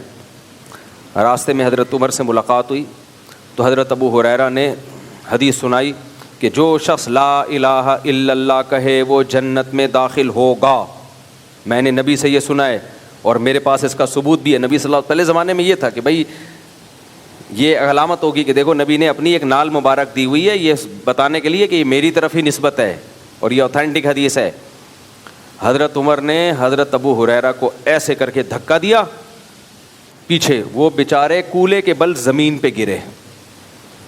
فخررت علستی, اور واپس حضرت عمر نے فرمایا واپس. حضرت عمر بڑے جلالی تھے نا, جلالی. اچھا ہمارے دور میں ایسا ہوتا تو فوراً نبی کی حدیث کے گستاخ کا شاید فتویٰ لگ جاتا کہ وہ نبی کی حدیث سنا رہے ہیں اور یہ ان کو کیا کر رہے ہیں, دھکا. حضرت عمر سے پوچھا جائے تو وہ کہیں گے جیسے کہ پوچھا گیا, نبی نے پوچھا اے عمر تم نے ان کو میری حدیث پیش کر رہے تم نے ان کو دھکا کیوں دیا؟ تو حضرت ابو ہریرہ روتے ہوئے نبی کے پاس گئے, یا رسول اللہ میں نے عمر کو حدیث سنائی, انہوں نے مجھے ایسے کر کے دھکا دیا. تو نبی نے عمر سے پوچھا رضی اللہ عنہ, اے عمر تم نے ایسا کیوں کیا؟ فرمایا یا رسول اللہ اذن یتکل الناس او کما قال, فرمایا لوگ تو اس حدیث کو سن کے اسی پہ اعتماد کر لیں گے. لوگوں کے سامنے حدیث کا یہ ٹکڑا آئے گا بس کہ جو لا الہ الا اللہ کہتا ہے جنت میں جائے گا, تو لوگ کہیں گے اچھا بھائی برے اعمال بھی کرتے رہو, صرف لا الہ الا اللہ کہہ لو اور کہاں چلے جاؤ, جنت میں. کیا مطلب؟ ابو ہریرہ یہ جب یہ بات پبلکلی بتائیں گے تو یہ لوگوں کی مینٹیلٹی سے اوپر کی ہوگی. تو آپ صلی اللہ علیہ وسلم نے حضرت عمر کو ملامت نہیں کی. یہاں ایک اشکال ہوتا ہے, پھر نبی نے کیوں بتائی حضرت ابو ہریرہ کو؟ کیا معاذ اللہ حضرت عمر کی توقع سید الانبیاء سے زیادہ تھی کیا؟ بھائی نبی نے, یہ اشکال تو پھر پیغمبر صلی اللہ علیہ وسلم پر بھی ہوتا ہے نا کہ نبی نے کیوں بتا دی. دیکھو نبی صلی اللہ علیہ وسلم کا کام علم کی اشاعت ہے, تبھی تو حضرت ابو ہریرہ نے بعد میں یہ حدیث بتا دی نا سب کو, کیونکہ نبی کی تو ذمہ داری ہے جو بات ہے وہ لوگوں کے سامنے رکھی جائے. اور حضرت عمر نے یہ دیکھا کہ ایز اٹ از جب یہ لوگوں کے سامنے جائے گی تو لوگ اس کا صحیح مطلب نہیں لیں گے. تبھی نبی سے دنیا کے جانے کے بعد حضرت ابو ہریرہ نے یہ حدیث پھر بتائی لوگوں کو, تاکہ علم کا کتمان نہ ہو, یعنی علم نہ چھپے. کیونکہ اس وقت دوسری حدیثیں ہیں جن میں اعمال کی ویلیو ہے, وہ حدیثیں بھی امت کے سامنے آ گئی تھیں. اور نبی صلی اللہ علیہ وسلم نے یہ کام اس لیے کیا, اس میں حکمت تھی حضرت عمر رضی اللہ تعالی عنہ کی تفقع اور بصیرت کو بیان کرنا. بعض کام نبی کے دور میں ایسے ہوئے ہیں کہ اس میں کسی اور صحابی کی فضیلت کو بیان کرنے کے لیے, اس کی مثال ایسے ہے جیسے نبی صلی اللہ علیہ وسلم کو حضرت عمر نے مشورہ دیا کہ عورتوں کو پردے کا حکم دیا جائے. آپ صلی اللہ علیہ وسلم نے اس مشورے پہ عمل نہیں کیا, لیکن آسمان سے آیتیں نازل ہو گئیں کہ آپ عورتوں کو پردے کا حکم دیں. کئی سارے احکام ایسے ہیں جو حضرت عمر نے بتائے اور وہ قرآن کا حکم بن کے نازل ہو گئی. نبی نے نہیں کیے وہ شروع میں. کیوں؟ کیونکہ اسلام کا ایک بڑا مقصد سیدنا عمر کی فضیلت بیان کرنا بھی تھا, کیونکہ نبی کے بعد ابو بکر اور عمر نے ہی اس جگہ کو سنبھالنا تھا, نبی کی جانشینی ادا کرنی تھی. تبھی تو حدیث میں آتا ہے کہ میرے بعد ابو بکر اور عمر کو فالو کرو. تو اس میں حکمتیں ہوتی ہیں. خیر, موضوع سے میں ہٹ رہا ہوں. تو میں یہ بات عرض کر رہا تھا آپ کے سامنے, یہ بات یہاں سے آئی کیسے کہ یہ علم کا لیول ہوتا ہے ہر شخص. ہاں, میں یہ کہہ رہا تھا کہ وہ دیکھو اب وہ جو جنگل میں ملے ہیں تو وہ بالکل ہی ان کا آخری پہ حیاتی مماتی پہ آ کے ان کا جنگل میں پھڈا شروع. ہمارے استاذ نے ایک واقعہ سنایا کہ کئی سال پرانا واقعہ ہے کہ ایک کے پی کے سے ایک خاتون حج پہ گئی, اس کا بچہ گم گیا. وہ بوڑھی خاتون تھی, عمرے میں نا, عمرہ یا حج پہ اس کا بچہ گم گیا. تو کسی نے بچہ تلاش کر کے, کسی مولوی صاحب نے بچہ تلاش کیا, بہت بیچاری رو رہی تھی, بچہ لا کے اس خاتون کو دے دیا. وہ بڑی خوش ہوئی, ماشاء اللہ بیٹا اللہ جزائے خیر دے. تو اس خاتون نے کے پی کے میں کسی ایسے علاقے سے تھی جہاں یہ حیات النبی ممات النبی کا پٹا بڑا چل رہا تھا. تو اس سے پوچھا کہ تم حیاتی ہو مماتی ہو؟ اس نے کہتی ہے میں پنج پی رہی ہوں. کہتے ہیں اتنا غصے ہوئی ہے نا وہ, یعنی اس کو افسوس ہو رہا تھا کہ یہ کاش کسی حیاتی نے تلاش کیا ہوتا, یعنی پنجپیری نہ ہوتا جس نے یہ. تو ہمارے استاذ کہہ رہے ہیں حیران ہے, تو اپنے بچے کو لے, تیرا بچہ کسی نے لا کے دے دیا, اس کا شکریہ ادا کر. تجھے اس سے کیا لینا دینا کہ وہ پنجپیری ہے یا حیاتی ہے, کیا لینا دینا. تو یہ چل رہا ہے مارکیٹ میں. ہاں, میں یہ بات کر رہا تھا کہ علم کی ہر بات عوام کو کے سامنے بیان کرنے کی نہیں ہوتی.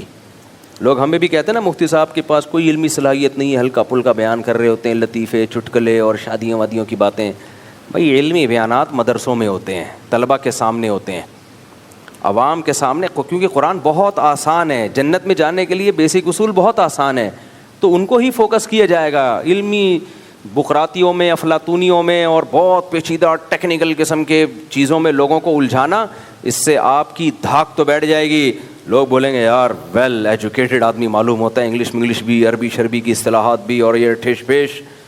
آج کل یہی اسکالر کر رہے ہیں, جن کو انگلش آتی ہے تو ٹھیش پیش لگا دیں گے, کچھ سینٹینس گھسڑ دیے, لوگ کہتے ہیں بڑا پڑھا لکھا ہے. ابے بھائی فضول بات کر رہا ہے, نہ سر نہ پاؤں, باتوں سے باتیں نکلتی ہیں, کیا کروں. یوٹیوب پہ یہ بہت ہو رہا ہے آج کل. پہلے قبل حکیم صاحب آیا کرتے تھے, انگلش آتی تھی حکیموں کو, اچھے حکیم ہوتے تھے, ماہر, اردو میں بات کر رہے ہوتے تھے, جگر کو جگر کہہ رہے ہوتے تھے, گردے کو گردہ کہہ رہے ہوتے تھے, لیکن ہوتے بڑے ماہر حکیم تھے, ان کی بڑی تحقیق ہوتی تھی. اب اس طرح کی گاڑی اردو کوئی بولے گا تو لوگ سمجھتے ہیں یہ حکیم کو انگلش تو آتی نہیں ہے, تو ایسے ہی پاگل ہوگا. اب حکیموں کا بھی ٹرینڈ چینج ہو گیا ہے. اب جو 2 نمبر حکیم ہے کیا کرتے ہیں, ایک آدھ چکر ان کا یورپ امریکہ کا لگ چکا ہوتا ہے, ایک آدھ مہینہ وہاں کے بھی کسی ادارے میں کچھ آرگینک چیزیں انہوں نے پڑھ لی ہوتی ہیں, پھر وہ آتے ہیں, پھر وہ انگلش مارتے ہیں, پھر ٹی وی چینل میں ایک تو 3 پیس سوٹ ٹائی میں آتے ہیں. لوگ کہتے ہیں یہ ایجوکیٹڈ, امریکہ سے حکیم بن کے آیا. یہ وہاں بھی ہوتا ہے نا, یا امریکہ کینیڈا وغیرہ میں بھی ایسے ادارے ہیں جو آرگینک یا خوراکوں پہ تحقیقات کرتے ہیں. تو 6 مہینے کے شارٹ کورسز کیے ہوئے ہوتے ہیں, کچھ بھی نہیں آتا ان کو, لیکن لوگوں میں کہ امریکہ سے بھائی اونین کے بارے میں کہاں سے, پیاز نہیں بولے گا, جو سارے پاکستانیوں کو سمجھ میں آ رہا ہے پیاز کا مطلب, یہ بولے گا اونین, جو صرف ڈیفینس کلفٹن میں اور چند, پھر غریب آدمی اس کا ترجمہ دیکھ رہا ہوگا اونین ہے کیا, لیکن انسپائر بہت, متاثر بہت ہو رہا ہوگا, یار اونین, لہسن نہیں, ادرک نہیں, وہ گئے لہسن ادرک ہری مرچیں, حالانکہ وہ سب کو سمجھ میں آ رہا ہے آسانی سے. کالی مرچ, لہسن, ادرک, ہر, اور خواتین کے جو چینل ہیں اس میں تو لہسن ادرک ہے ہی نہیں, اس میں تو اور انگلش ٹھش پھش, ایسا آدمی کہتا ہے بے یہ ہے لہسن, یہ اس کو بولا ہے لہسن کو, گارلک, اور وہ بھی ٹھیک ہے, وہ اس کے میں خلاف نہیں ہوں. ابے میجورٹی تو اردو جانتی ہے نا, جب میجورٹی انگلش پہ آ جائے گی تو آپ بھی بول لینا. میجورٹی کو تو وہی زبان میں بات کرو جو اس کی سمجھ میں آ رہی ہے, لیکن اس سے بھرم نہیں آئیں گے, تو لہذا ٹھش پھش. تو وہ کیا کر رہے ہوتے ہیں, اب میں تو یوٹیوب دیکھتا ہوں نا, ہیلتھ چینل تو میں بہت شوق سے دیکھتا ہوں, تو آ کے نا اس لیے مجھے یوٹیوب پہ پتہ چل جاتا ہے یہ 1 نمبر حکیم ہے یا 2 نمبر ہے, یہ 1 نمبر ڈاکٹر ہے یا 2 نمبر ہے, ڈاکٹروں کا بھی پتہ چل جاتا ہے. تو اتنا سن کے, اور بڑے بڑے ڈاکٹروں سے تعلقات بھی ہیں تو پتہ چل جاتا ہے, ان کو بھی ویڈیوز بھیج کے میں کرواتا ہوں, پوچھتا ہوں کہ کیا پھینک تو نہیں رہا, تو بس بات بتا رہے ہوتے ہیں لمبی پھینکی ہے اس. بعض کہہ رہے ہوتے ہیں امریکہ کے جو ابھی ایک نئی ریسرچ آئی ہے بالکل جدید تحقیق ہے, اور ڈاکومنٹس پیش کر رہے ہوتے ہیں. میں وہ ڈاکومنٹ امریکہ میں ڈاکٹروں کو بھیجتا ہوں, کہہ رہے ہیں یار اس قسم کی کوئی تحقیق, یہ پتہ نہیں کہاں سے اس نے چھپوایا ہے اور چھپا کے ڈال دیا ہے.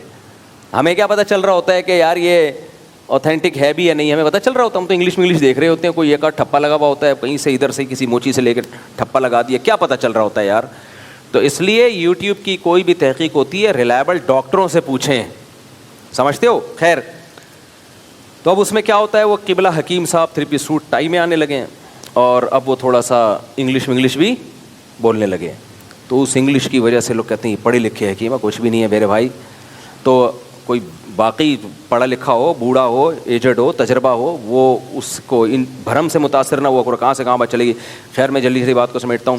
تو میں یہ عرض کر رہا تھا کہ لوگوں کی مینٹیلٹی کے حساب سے ان سے بات کرنی چاہیے. میں جب طلبہ کو درس قرآن کی ٹریننگ دیا کرتا تھا, کئی سال میں نے جامعۃ الرشید میں طلبہ کو درس کی ٹریننگ دی ہے, تو اپنے سامنے بلا کے ان سے تقریر کروانا, اپنے سامنے بٹھا کے ان کو درس قرآن دلوانا, یہ میری ذمہ داری تھی.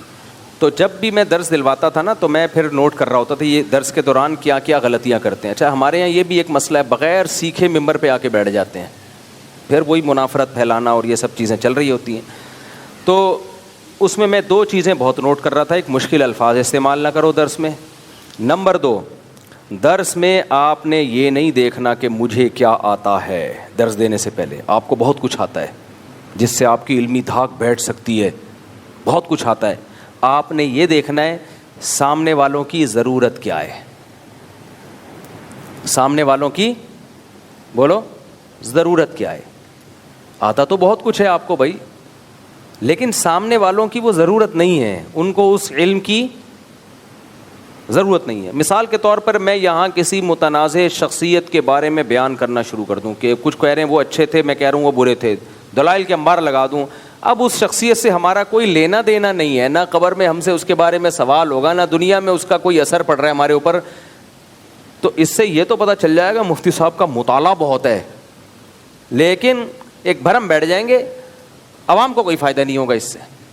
اب دیکھو, ایک ڈاکٹر نے لوگوں کو جمع کیا, ہارٹ اسپیشلسٹ ہے,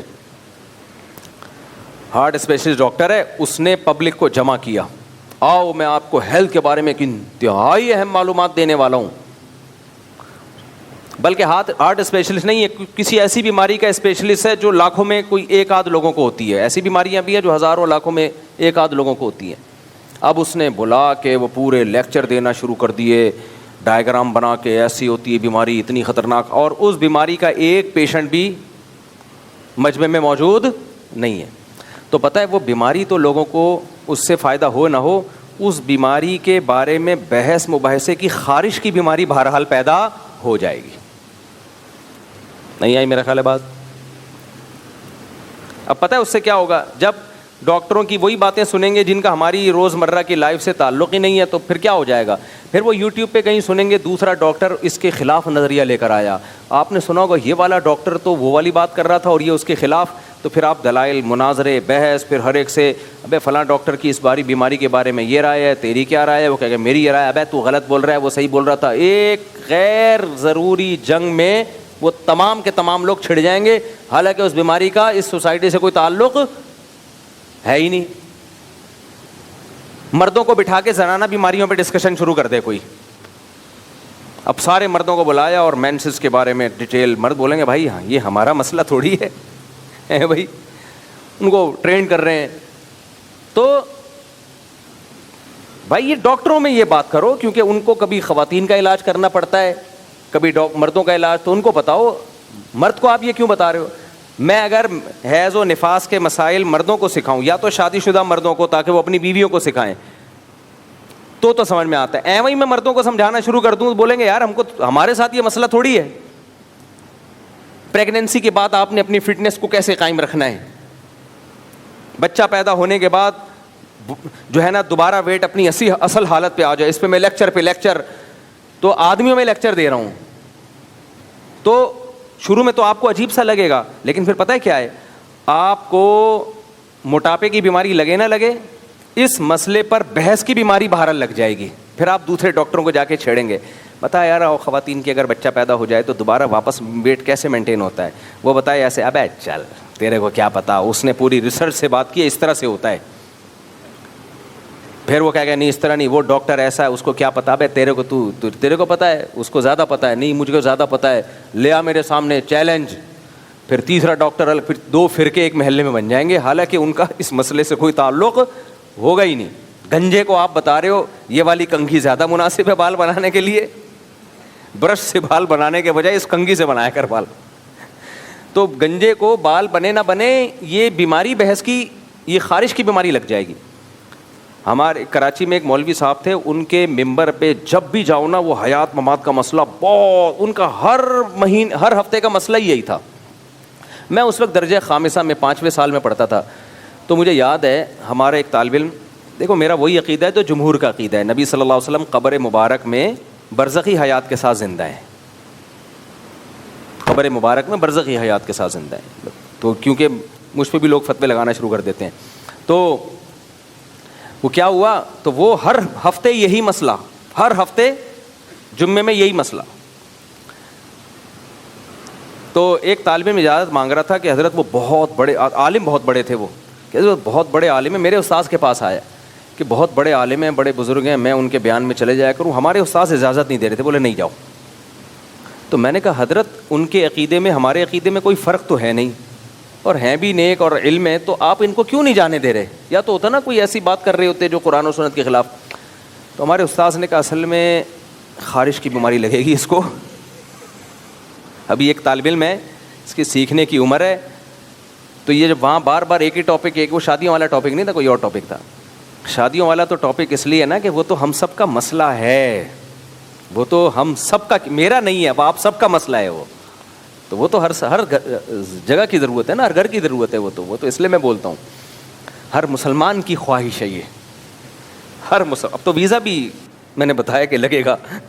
تو وہی یہی مسئلہ وہ بیان کرتے تھے, حیات ممات, حیات النبی ممات النبی, ہر وقت. تو انہوں نے کہا یار ایسی خارش لگ جائے گی نا تمہیں کہ زندگی بھر پھر کسی اور کام کے نہیں رہو گے. تو اس لیے انہوں نے روک دیا, اس طالب علم کو بچا لیا. آج وہ بہت سارے دین کے اچھے کام کر رہے ہیں, خدمت کر رہے ہیں دین کی, ورنہ لگتا تو بس ساری زندگی اسی میں کھپا دیتا. تو خیر ہم بات اپنے اصل ٹاپک کی طرف آتے ہیں. تو میں یہ کر رہا تھا, دیکھو ہماری ضرورت کی جو بنیادی چیزیں ہیں. اچھا ایک تو میں نے مثال دی آپ کو کہ آپ کی ڈاکومنٹیشن مکمل ہونی چاہیے. آپ کی ایموشنل بلیک میلنگ سے یا ایموشنل ہونے سے ویزا دینے والے کی صحت پہ کوئی فرق نہیں پڑتا. آپ کو گورنمنٹ جاب میں ترقی چاہیے تو آپ کی چیخ و پکار سے کوئی فرق نہیں پڑتا. تو اللہ بھی جنت میں جو اللہ نے جنت کی علامتیں بیان کی ہیں, جب تک وہ علامتیں نہیں پائے جائیں گی, ہمارے اچھلنے کودنے سے, کلا بازیاں کھانے سے, چیخ و پکار سے, ہائے ہوئے کرنے سے, میں اسٹیکر لگا رہا ہوں کہ میں نبی کا عاشق, اور ان سب چیزوں کی سے زیادہ جو اہم چیز ہے وہ کیا ہے؟ اعمال, جو اللہ نے قرآن میں بیان کی ہیں, جو اس صورت میں بھی بیان کی ہیں. تو اس کے بغیر نہیں ہو سکتا میرے بھائی, آپ جو مرضی کر لو. ایک اور بات ذہن میں آئی تھی, وہ نکل گئی اسی مثال کے تحت. خیر اب ہو کیا رہا ہے, ہم یہ کر رہے ہیں کہ ان قوائف کو تو ہم پورا کر نہیں رہے جو اللہ اس کے رسول صلی اللہ علیہ وسلم نے بتائے ہیں, جو اسلام کی اصل تعلیمات ہیں, اور اللہ سے جنت کسی اور طریقے سے زبردستی حاصل کرنے کی کوشش میں لگے ہوئے ہیں. تو ایسا نہیں ہو سکتا بھائی, ایسا نہیں ہو سکتا. تو قرآن جو بیسک علامتیں بیان کرتا ہے نا اہل ایمان کی، ان علامتوں میں سب سے پہلے توحید ہے. وہ تو میں نے بتا دیا، اس میں تو کمپرومائز نہیں ہے. یہ جو حیات ممات کی بات آئی ہے یہ بتانے کے لیے کہ بیسک عقیدے آپ کے مضبوط ہونے چاہیے. عقیدہ اگر آپ کا خراب ہے، آپ الٹے لٹک کے نماز پڑھو، آپ رو رو کے پاگل ہو جاؤ، آپ کچھ بھی کر لو. مثال کے طور پر دیکھو، یعنی شریعت کے خلاف طریقے سے آپ اللہ کو راضی نہیں کر سکتے. اللہ نہیں متاثر ہوگا میرے اور آپ کے عمل سے. آپ فجر کی ہم لوگ کتنی رکعتیں پڑھتے ہیں؟ 2 رکعتیں پڑھتے ہیں، 2 سنت 2 فرض. اگر ہم ایسا کرنا شروع کرتے ہیں 2 فرض میں امام صاحب 1 رکعت اور ملا لیں. اب آج کی مغرب کی نماز میں نے سجدہ سہو کیا. کیوں کیا؟ اتحیات کے بعد میں نے درود شریف پڑھ لیا تھا. میں 2 رکعت کے بعد بھول گیا کہ یہ تیسری رکعت ہے یا دوسری. اب میں بھول گیا نا تو میں اتحیات پڑھی، پھر میں نے درود شریف. اب میں انتظار کر رہا ہوں کہ اگر کچھ دیر ہو جائے گی تو پیچھے سے کوئی سبحان اللہ بولے گا. بھائی یہ 2 رکعتیں کھڑے ہو کے بول ہی نہیں رہے ہوتے لوگ پیچھے سے. امام جب 2 رکعت کے بعد کھڑے ہونا اور بیٹھ جائے نا اور کافی دیر بیٹھا رہے تو سمجھ جاؤ کہ بھول گیا. یہ سلام پھیرنے کے بعد بتاتے ہیں، پھر لوگ سلام پھیر دیتے ہیں، پھر لوگ کہتے ہیں خیریت. تو اس سے تو ان کی نماز ٹوٹ جاتی ہے نا. ابھی موقع ہے، ابھی سجدہ سہو سے تلافی ہو جائے گی. تو میں پھر بیٹھا میں انتظار کر رہا ہوں، درود شریف بھی پڑھ رہا ہوں اور کہ یار پیچھے سے کوئی آواز آئے گی. اگر نہیں آئی تو اس کا مطلب صحیح ٹریک پہ چل رہا ہوں میں. تو درود شریف بھی آہستہ آہستہ پڑھ رہا ہوں اور دعا بھی آہستہ آہستہ. کوئی پیچھے سے بولے، ہلکی سی منحنی سی آواز آئی سبحان اللہ، ایسے بالکل ہلکی سی. ایسا لگ رہا تھا وہ بھی کنفیوز تھے. تو مجھے تو ہلکا سا اشارہ چاہیے، میں سمجھ گیا کہ یار مجھ سے غلطی ہوئی ہے. اب مجھے ایک بات بتاؤ، میں نے آخر میں سجدہ سہو کیا، ٹھیک ہے نا. اب آپ مجھ سے پوچھتے مفتی صاحب سجدہ سہو کیوں کیا آپ نے؟ میں کہوں یار اتحیات کے بعد میں نے درود شریف پڑھ لیا تھا. پر مفتی صاحب آپ کو معاذ اللہ درود پاک سے اتنی معاذ اللہ نقل کفر نفرت کہ درود پڑھنے پر سزا دے رہے ہو اپنے آپ کو سجدہ سہو کر کے. سجدہ سہو ایک طرح کی پنشمنٹ ہی ہے نا، ایک طرح کی پنشمنٹ ہے کہ آپ نے جو غلطی کی اب آپ اس کی تلافی کریں، 2 سجدے ایڈ کریں آپ. مفتی صاحب آپ نبی پہ درود و سلام آپ نے پڑھا، اللہم صلی علی محمد وعلی آل محمد کما صلیت علی ابراہیم وعلی آل ابراہیم انک حمید مجید. اتنا پیارا کلام، سیدنا ابراہیم علیہ السلام کا نام، سید الانبیاء محمد صلی اللہ علیہ وسلم کا نام، اور آپ پہ درود و سلام کے نذرانے پیش کیے جا رہے ہیں اور پیچھے سے وہ کمبخت بول رہا ہے سبحان اللہ. یعنی غلطی ہوئی ہے آپ سے، وہ درود پہ آپ کو ٹوک رہا ہے درود پڑھنے پر، اور آپ بھی اس کے ٹوکنے پر سجدہ سہو کر کے یہ بتا رہے ہیں پبلک کو کہ آج مجھ سے غلطی ہوئی ہے. جب امام سجدہ سہو کرتا ہے پبلک سمجھ جاتی ہے امام سے کیا ہوئی ہے، غلطی. تو مفتی صاحب آج آپ سے غلطی ہوئی ہے، کیا غلطی؟ میں کہوں بھائی درود شریف پڑھ لیا تھا. تبھی تو لوگ کہتے ہیں یہ وہابڑے جنت میں نہیں جائیں گے. یہ وہابڑے، ان کو تو درود سے نفرت معاذ اللہ. وہ بھی وہابڑا جس نے ہلکا سا سبحان اللہ کہا، تو شاید اسی فتوے کے ڈر سے اس نے ہلکا سا بولا کہ پتہ نہ چلے کس نے بولا ہے. وہ بھی جہنمی اور یہ بھی جہنمی. درود پڑھ رہے ہیں بھائی، درود پڑھنے پر ان کو سجدہ سہو ہو رہا ہے. تو یہ دلیل بنے گی؟ ہم کیا کہیں گے بھائی دیکھو اللہ کے بندو، معاذ اللہ کوئی مسلمان درود کو غلطی نہیں کہہ سکتا، جتنا پڑھو کم ہے درود. لیکن اللہ نے جو جنتیوں کی علامت بیان کی ہے اور حکم دیا ہے اطیعوا اللہ و اطیعوا الرسول، اور نبی نے فرمایا، اللہ نے کہا رسول کی اطاعت کرو، اور نبی نے فرمایا صلو کما رأیتمونی اصلی، جیسے میں نے نماز پڑھی ہے ویسے نماز پڑھو. نبی مغرب کی 2 رکعتوں کے بعد صرف اتحیات پڑھتے تھے اور کھڑے ہو جایا کرتے تھے. آپ کو نبی کی اطاعت کرنی ہے، اپنے جذبات کو نبی کی اطاعت پہ غالب کرنے کی کوشش نہ کریں. آپ اگر جان کر درود پڑھ لیا تو سجدہ صاحب بھی نہیں، نماز واجب الادا ہوگی. اب تو نماز ہی لوٹانی پڑے گی، کیونکہ سجدہ صاحب تو غلطی سے جو غلطی ہو جائے. جان کر پڑھو گے نماز واجب الادا، بھولے سے پڑھو گے تو سجدہ صاحب کرنا پڑے گا. یہ ہے شریعت کا مزاج جو آج ہم لوگ کی اس کھوپڑی میں نہیں آ رہا. ہم چاہ رہے ہیں جذبات کے ذریعے اللہ کو ہم راضی کریں، ایموشنل ہو جائیں ہم. تو بھائی دنیا میں آپ کی ان چیزوں کا کسی پہ، اچھا میاں بیوی کا رشتہ، بیگم سے آپ کی شادی کے بعد بیگم کہہ رہی ہے انڈے لے کر آؤ، دہی لے کر آؤ، آپ ایموشنل بلیک میلنگ کر رہے ہیں اس کو، اور آپ بڑے ایموشنل ہو رہے ہیں, بیگم کیا میں انڈے لینے کے لیے جاؤں گا تو مجھے تھوڑی دیر کے لیے تمہاری زیارت سے محروم ہونا پڑے گا, مجھے تم سے اتنی محبت ہے, میں نہیں چاہتا کہ یہاں بیڈ سے اٹھ کے میں کہیں جاؤں, وہیں پڑا ہوا سو رہا ہے, وہیں اٹھ رہا ہے, بس واش روم میں جاتا ہے, پھر آ کے وہیں بیٹھ جاتا ہے. پتہ نہیں مجھے کیا ہونے لگتا ہے بیگم, جب میں گھر سے باہر نکلتا ہوں مجھے تمہاری یاد آتی ہے, میں نہیں جاؤں گا. اپنے بھائی سے بولو وہ انڈے لے کر آئے, بھائی دہی لے کر آؤ, کھانا بننا ہے. بیگم دہی لینے کے لیے مجھے گھر کی چوکھٹ سے باہر نکلنا پڑے گا, جب سے تم اس گھر کی دہلیز پہ تمہارے قدم, وہ اردو مجھے گاڑی آتی ہے نا رفنجاں, پتہ نہیں کیا کیا لوگ, وہ ایک مولوی صاحب بیان کر رہے تھے, میں نے یہ منظر دیکھا تو انگشت بدنداں رہ گیا میں. وہ تقریر کر رہے تھے عوام میں بیان, ویسے تو اس کا مطلب آسان ہے, انگلیاں نہیں ہم حیرانگی سے دانتوں میں دبا دیتے, تو یہ حیرانگی سے کنایا ہے. میں نے کہا یار اتنے گاڑے گاڑے الفاظ آج کل مارکیٹ میں چلتے نہیں ہیں, یہ بولتے میں حیران ہو گیا کافی ہے. پنجابی میں ہریان ہو گیا, اردو میں حیران ہو گیا, بس اتنا کافی ہے. انگشت بدنداں ہو گیا. ایک آدمی حکیم صاحب کے پاس گئے, کہنے لگے, وہ اردو ادب کے بڑے کوئی اسکالر تھے, تو انہوں نے کہا کہ حکیم صاحب خطوطان معدہ میں کچھ حالات خانہ جنگی سی ہو رہی ہے. حکیم صاحب نے کہا یار بہت سارے ملکوں میں جنگ کا میں نے سنا ہے, ابھی کوئی نئی جنگ چھڑ گئی ہے کسی ملک میں؟ بھائی بہت سارے ملکوں میں جنگ ہو رہی ہے, ابھی انڈیا پاکستان کی ریسنٹلی ہوئی ہے, تو ابھی کون سا ہے؟ وہ کہہ رہا بھائی خطوطان معدہ میں حالات خانہ جنگی سی ہو رہی ہے. حکیم کی سمجھ میں ہی نہ آئے, پھر وہ بار بار پیٹ کی طرف اشارہ, کم بخت یہ بولنا پیٹ میں درد ہو رہا ہے, یہ بول سیدھا سیدھا. تو آپ اپنے بیگم کو بڑے بڑے خوبصورت القاب انڈے میں لینے جا سکتا ہوگا, کماؤ تو صحیح, میں کیسے کماؤں, کمانے کے لیے مجھے جانا پڑے گا, تمہیں چھوڑ کے میں تمہیں نہیں چھوڑ سکتا. تو اور پھر رونا شروع کر دیا آپ نے. وہ مان لے گی آپ کے اس ناٹک کو؟ بولو, بولے گی ناٹک کسی اور کے سامنے کرنا, یہ ناٹک 2-4 دن سے زیادہ چلتا نہیں ہے. یار ہم انسان ایک دوسرے کو جب تک ہمارا ایک بنایا ہوا کرائٹیریا ہے اس پہ کوئی نہ اترتا ہو, ہم نہیں مانتے, اللہ کیسے مان لے گا؟ ہیں اللہ ہمارے جذبات سے کیسے متاثر ہو جائے گا؟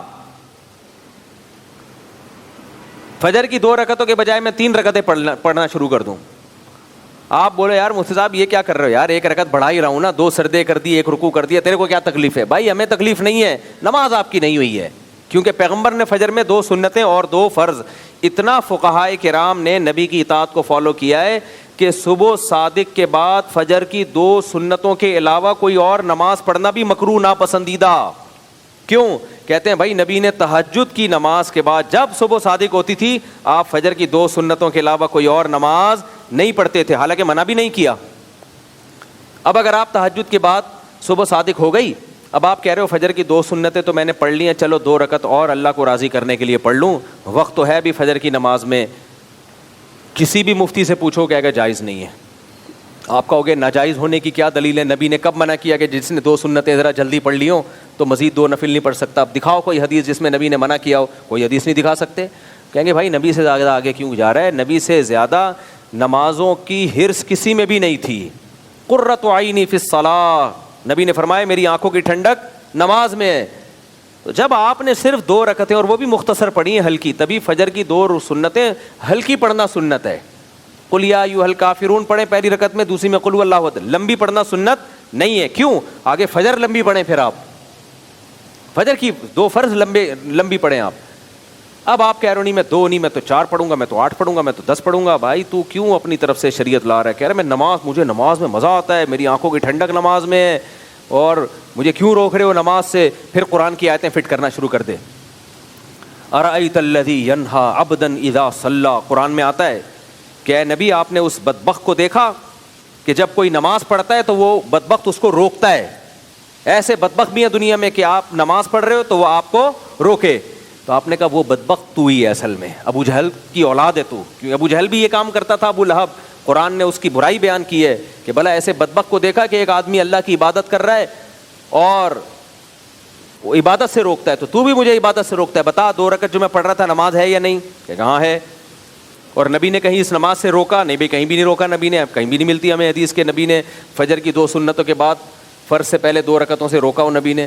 تو اس کا مطلب وہ جو قرآن میں آیتیں ہیں نا, میں قرآن پڑھ رہا ہوں, ریفرنس دے رہا ہوں. آج کل ریفرنس کے بھرم بہت ہیں, ریفرنس دے دو تو بس جو مرضی حلال کو حرام اور حرام کو حلال کر لو. لوگ اس ریفرنس سے متاثر ہوتے ہیں. بھائی اس ریفرنس میں جا کے دیکھو اس کا سیاق و سباق کیا ہے, یہ کس موقع پہ نازل ہوئی ہے, اس کا ترجمہ کیا ہے, اس کا مفہوم کیا ہے. نا مفہوم نہیں دیکھتے تو فوراً فتویٰ لگا دیا کہ یہ تو نماز سے روک رہا ہے, وہ جہنمی تو ہی ہے, تو کس سے روک رہا ہے؟ نماز سے. تو ہم کہیں گے بھائی نماز سے وہ روک, دو طرح کا روکنا ہوتا ہے. ایک روکنا وہ کہ کسی کو اللہ کی عبادت سے ہی چیڑو اور وہ آپ کو نماز سے روک رہا ہو, اور ایک یہ ہے کہ نماز سے اس لیے نہیں روک رہے کہ اس کو نماز سے نفرت ہے, وہ کہتا ہے نماز پڑھو لیکن سنت کے مطابق جس طرح نبی نے پڑھی ہے. مکروہ وقت میں نبی نے نماز پڑھنے سے منع کیا, نہیں کر سکتے سرداب. تو اس پوری بحث سے میں کیا بتانا چاہتا ہوں بھائی, یہ سب باتیں جنرل نالج کے لیے نہیں ہے, یہ بتانے کے لیے کہ اسلام ہمارے جذباتی پن سے متاثر بولو نہیں ہوتا. اسلام میں الحم سے لے کے والناس تک اللہ نے ہمیں دو طرح کے احکام دیے ہیں. ایک عقیدہ صحیح کر لو, عقیدہ توحید, مشرک کی کوئی عبادت قابل قبول نہیں ہے. اب جو مشرکین ہیں وہ کہتے ہیں اللہ ایسا معاذ اللہ ظالم کیوں ہیں کہ توحید پرست آدمی تھوڑی سی نیکی کرے اس کو اجر ملے گا, اور جو مشرک ہے وہ اتنے ساری دین کی خدمت, وہ انسانیت کی خدمت کرے کوئی اجر نہیں ہے. تو یہ کیا ہے بھائی؟ اللہ ظالم جب ہوتا ہے جب اللہ نے آپ کے پاس توحید کا آپشن نہ رکھا ہوتا. اللہ کہتا ہے شرک چھوڑ دو تو آج تمہاری ساری نیکیاں قبول. تو شرک تو آپ نے زبردستی اختیار کیا ہوا ہے نا. تو لوگ ہم پہ دباؤ ڈالتے ہیں کہ مشرک کو بھی جنتی. بھائی یہ جنت ہم نے نہیں بنائی, جہنم ہم نے نہیں بنائی. ہمارا کام ہے اللہ کی باتیں لوگوں تک پہنچا دینا. اللہ کہہ رہا ہے میں نے مشرک پر جنت کو حرام کر دیا ہے. جو اللہ کہہ رہا ہے تو جنت بنائی کس نے ہے؟ اللہ نے بنائی ہے. تو پہلی چیز عقیدہ. نمبر 2 اعمال. پھر اعمال میں 2 قسم کے اعمال ہیں, ایک جسمانی اعمال اور ایک دل کے اعمال. اخلاقیات جنہیں اخلاق, دیکھو اسلام میں اخلاق کا مطلب صرف یہ نہیں ہے کہ آپ لوگوں سے اچھے طریقے سے بات کریں. آج کسی نے مجھ سے پوچھا, ابھی کی بات ہے, بیان شروع ہونے سے تھوڑی دیر پہلے امریکہ سے ہمارے ایک ریلیٹیو کا فون آیا. انہوں نے کہا بھائی میں نے ایک تفسیر پڑھی, میں تو بہت پریشان ہو گیا وہ تفسیر پڑھ کے. میں نے کہا کیا پریشانی؟ کہتے ہیں وہ تو قرآن میں آتا ہے عبس وتولی ان جاءہ الاعمی. ہمارے نبی کے بارے میں آیتیں نازل ہوئیں کہ آپ صلی اللہ علیہ وسلم کے پاس نا حضرت عبداللہ بن مکتوم نابینا صحابی تھے. وہ نبی کی خدمت میں آئے تو نبی صلی اللہ علیہ وسلم چونکہ سرداروں میں بیان کر رہے تھے, وہ سردار لوگ آتے نہیں تھے قابو میں, تو وہ سارے سردار بیٹھے ہوئے تھے. اسی دوران ایک نابینا صحابی آ گئے, نبی سے بات کرنے لگے. تو آپ صلی اللہ علیہ وسلم کے کو ناگواری گزری اور آپ کے چہرے پر سلوٹیں آئیں. کیوں؟ آپ کو عبداللہ بن ام مکتوم کا یہ عمل نامناسب لگا کہ اتنے بڑے سردار بیٹھے ہوئے ہیں, یہ تو اپنے ہی ہیں بھائی, ان کو تو کبھی بھی بات کر سکتا ہوں میں, یہ اتنے سردار لوگ بڑے بڑے لوگ بیٹھے ہوئے ہیں عرب کے, یہ تو بات ہی نہیں سنتے. تو اس دوران عبداللہ بن مکتوم کیوں آ گئے؟ تو آپ صلی اللہ علیہ وسلم کو یہ اشکال ہوا.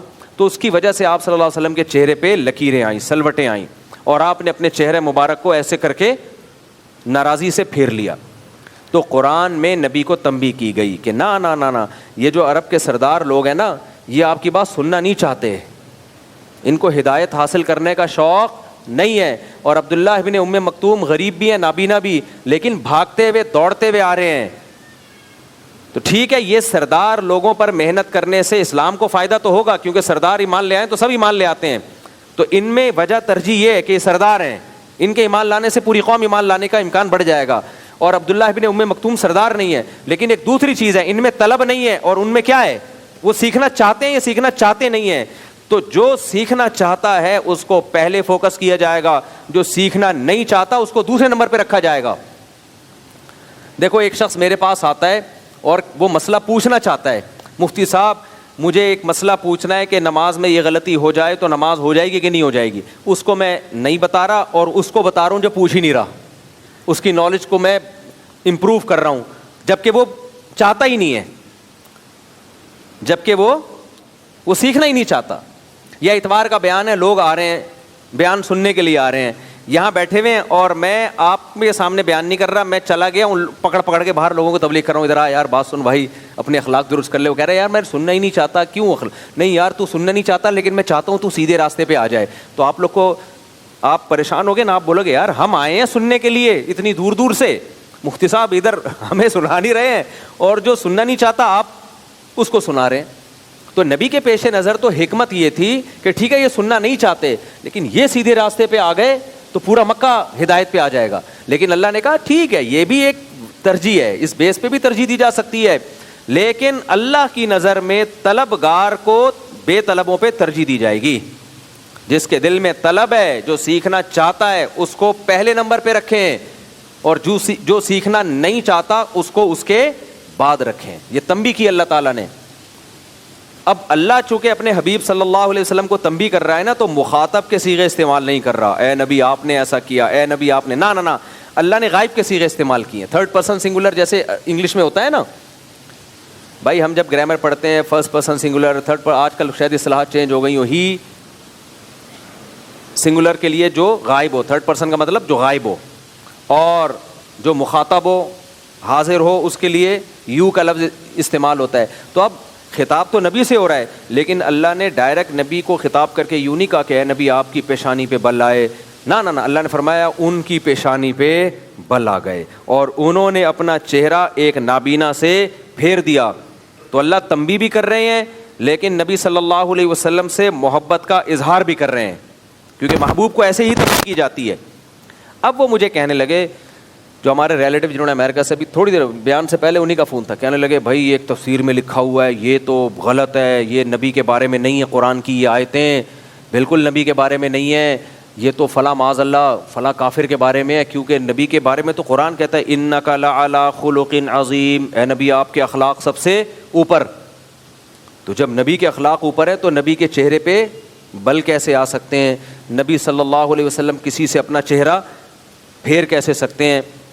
تو میں نے ان کو کہا, میں نے کہا بھائی یہ اخلاق کے منافی نہیں ہے یہ چیز. جو بہت با اخلاق ہوتے ہیں ان کو بھی کبھی غصہ بھی آ سکتا ہے, کسی بات پہ ان کو ناگواری بھی ہو سکتی ہے. آپ کے نظر میں اخلاق کی ڈیفینیشن ہی غلط ہے, تو اس کی بیس پہ تفسیر ہی پوری چینج کر دی. بھائی یہ کیا بات ہوئی یار, یہ تو سارے مفسرین حدیث سے یہ ثابت ہے یہ نبی مراد ہے اس سے.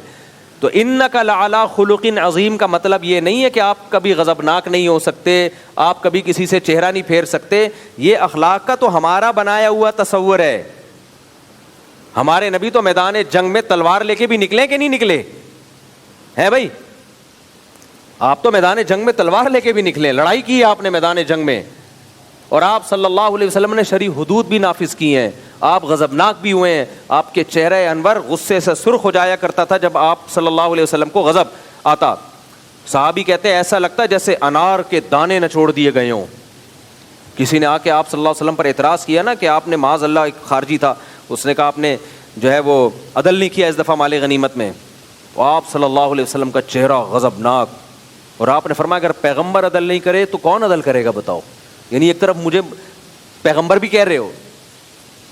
تو اس لیے اخلاق اپنے درست کرنے کا جو قرآن جس اخلاق کو فوکس کر رہا ہے وہ اخلاق جو اسلام نے سکھائے ہیں.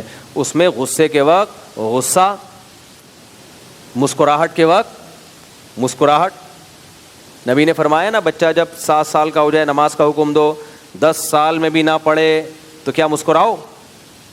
نہ پھر اس پہ سختی کرو. تو ایسے موقع پہ باپ کا ڈانٹنا, چیخنا, چلانا, کوئی دیکھ لے بولے لو بھائی مفتی طارق مسعود کو تو ہم سمجھتے تھے بڑے با اخلاق اور ہر وقت اخلاق پہ رپورٹیں پیش کر رہے ہوتے ہیں اور لطیفے سنا کے ہنسا رہے ہوتے ہیں, آج تو دیکھو تیری ایسی کی چنگیز خان بنے ہوئے ہیں, یہ کیسے اخلاق ہیں, چیخ رہے ہیں. بھائی اس وقت نہ چیخنا کیا ہے جب اللہ کی حدود کی پامالی کی جا رہی ہو, توڑے جا رہے ہیں اللہ کے حدود کو. ہاں یہ نہیں کہ بلا وجہ کہ ہر وقت چنگیز خان بنا رہے. حدیث میں آتا ہے نبی جب گھر میں داخل ہوتے تھے مسکراتے چہرے کے ساتھ. آج کچھ لوگ گھر میں داخل باہر گٹر کے ڈھکن پہ بیٹھ کے لڑکوں لونڈے لپاڑوں کے ساتھ ہاں یہ ہنس رہے ہیں, گھر میں داخل ہوتے ہی بچے سہمنا شروع, بیگم بھی پریشان کیونکہ اس کو ایسا لگتا ہے چنگیز خان نے بغداد پہ دوبارہ اٹیک کر دیا ہے. تو یہ غلط ہے. لیکن کبھی کبھار جب آپ کو پتہ ہے کہ ایک چیز غلط ہو رہی ہے اور میرے سختی کرنے سے وہ ٹھیک ہو سکتی ہے, تو ایسے موقع پہ سختی کرنا, غصہ کرنا یہ بد اخلاقی نہیں ہے بلکہ کیا ہے, اخلاق. بعض لوگ غیرت لیس ہوتے ہیں, ان کو غصہ ہی نہیں آ رہا ہوتا کسی بات پہ. جلدی سے بات کو سمیٹتا ہوں. اخلاق اپنے درست کرنا یہ باطنی عمل ہے. اخلاقیات میں کیا ہے, حسد نہ ہو. اب اس کو تو لوگ اخلاق سمجھتے ہی نہیں ہیں. کسی اور کی ترقی کو دیکھ کے آپ جل رہے ہو, کڑ رہے ہو, ٹینشن میں آ رہے ہو, یہ کیا ہو رہا ہے, تو اس کا مطلب آپ کے اخلاق اچھے, بولو نہیں, ابھی آپ ٹھیک نہیں ہوئے ہو, ابھی آپ ٹھیک نہیں ہوئے. دیکھنے میں آپ نماز پڑھ رہے ہوگے, تہجد پڑھ رہے ہوگے, اللہ کے سامنے دعائیں مانگ رہے ہوگے, عمرے کر رہے ہوگے, بڑا بانور چہرہ ہوگا, آپ کی خوبصورت داڑھی ہوگی, بغیر کریم کے ایسا لگ رہا ہوگا کریمیں لگائی ہوئی ہیں آپ نے, اور خوشبوئیں میں گھوم رہے ہوگے, ہر نائس ٹو میٹ یو, اور بڑے اچھے اخلاق سے بات کر رہے ہوگے. لیکن جمشید کے پاس نئی گاڑی دیکھ کر آپ کے پسینے چھوٹ رہے ہیں, یہ کمبخت میرے ساتھ میٹرک کیا ہوا, نمبر بھی اس دل میں گالیاں, اس بےغیرت کے نمبر بھی مجھ سے کم تھے, اور آج گاڑی لے کے گھوم رہا ہے اور ہم اپنی پرانی پٹ پٹی میں. تو یہ اخلاق ہیں, یہ دل کی حالت کون جانتا ہے؟ اللہ جانتا ہے. اس کا مطلب آپ با اخلاق اندر سے ہوتا ہے بھائی. نبی نے فرمایا نا, الا ان فی الجسد مضغہ اذا صلحت صلح الجسد کلہ, جسم میں ایک لوتھڑا ہے گوشت کا جس کو دل کہا جاتا ہے, وہ ٹھیک ہو تو جسم سے نکلنے والے اعمال ٹھیک, وہ خراب تو آگے سارے اعمال برباد. کیونکہ جب انسان کو جس سے حسد ہو تو پھر آدمی بلا وجہ اس کو نقصان پہنچانے کی کوشش میں لگا رہتا ہے, اس کی جائز تعریف بھی برداشت نہیں ہوتی. سیاسی لیڈروں میں یہی تو ہوتا ہے. کبھی آپ نے دیکھا کوئی سیاسی لیڈر جو اپوزیشن, آپ حکومت میں ہو, کوئی دوسرا اپوزیشن میں ہے, آپ کسی سیاسی لیڈر کی جائز تعریف کسی دوسرے کے سامنے کر کے دکھا تو دو جو جائز تعریف ہو. نا ویسی اس نے یہ بیوقوف بنانے کے لیے کر رہا تھا وہ.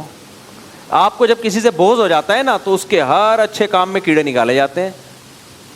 اب یہ کیا بتاؤں یار, میرے پاس ایک صاحب آئے, مجھے کہنے لگے تو حکومت کے چند پالیسیوں کے بارے میں نا, تو میں نے کہا یہ والی پالیسی بہت اچھی ہے, باقی تو میں حکومت سے بہت ساری چیزوں میں اختلاف کرتا ہوں, یہ کام خاندانی ہو رہا ہے.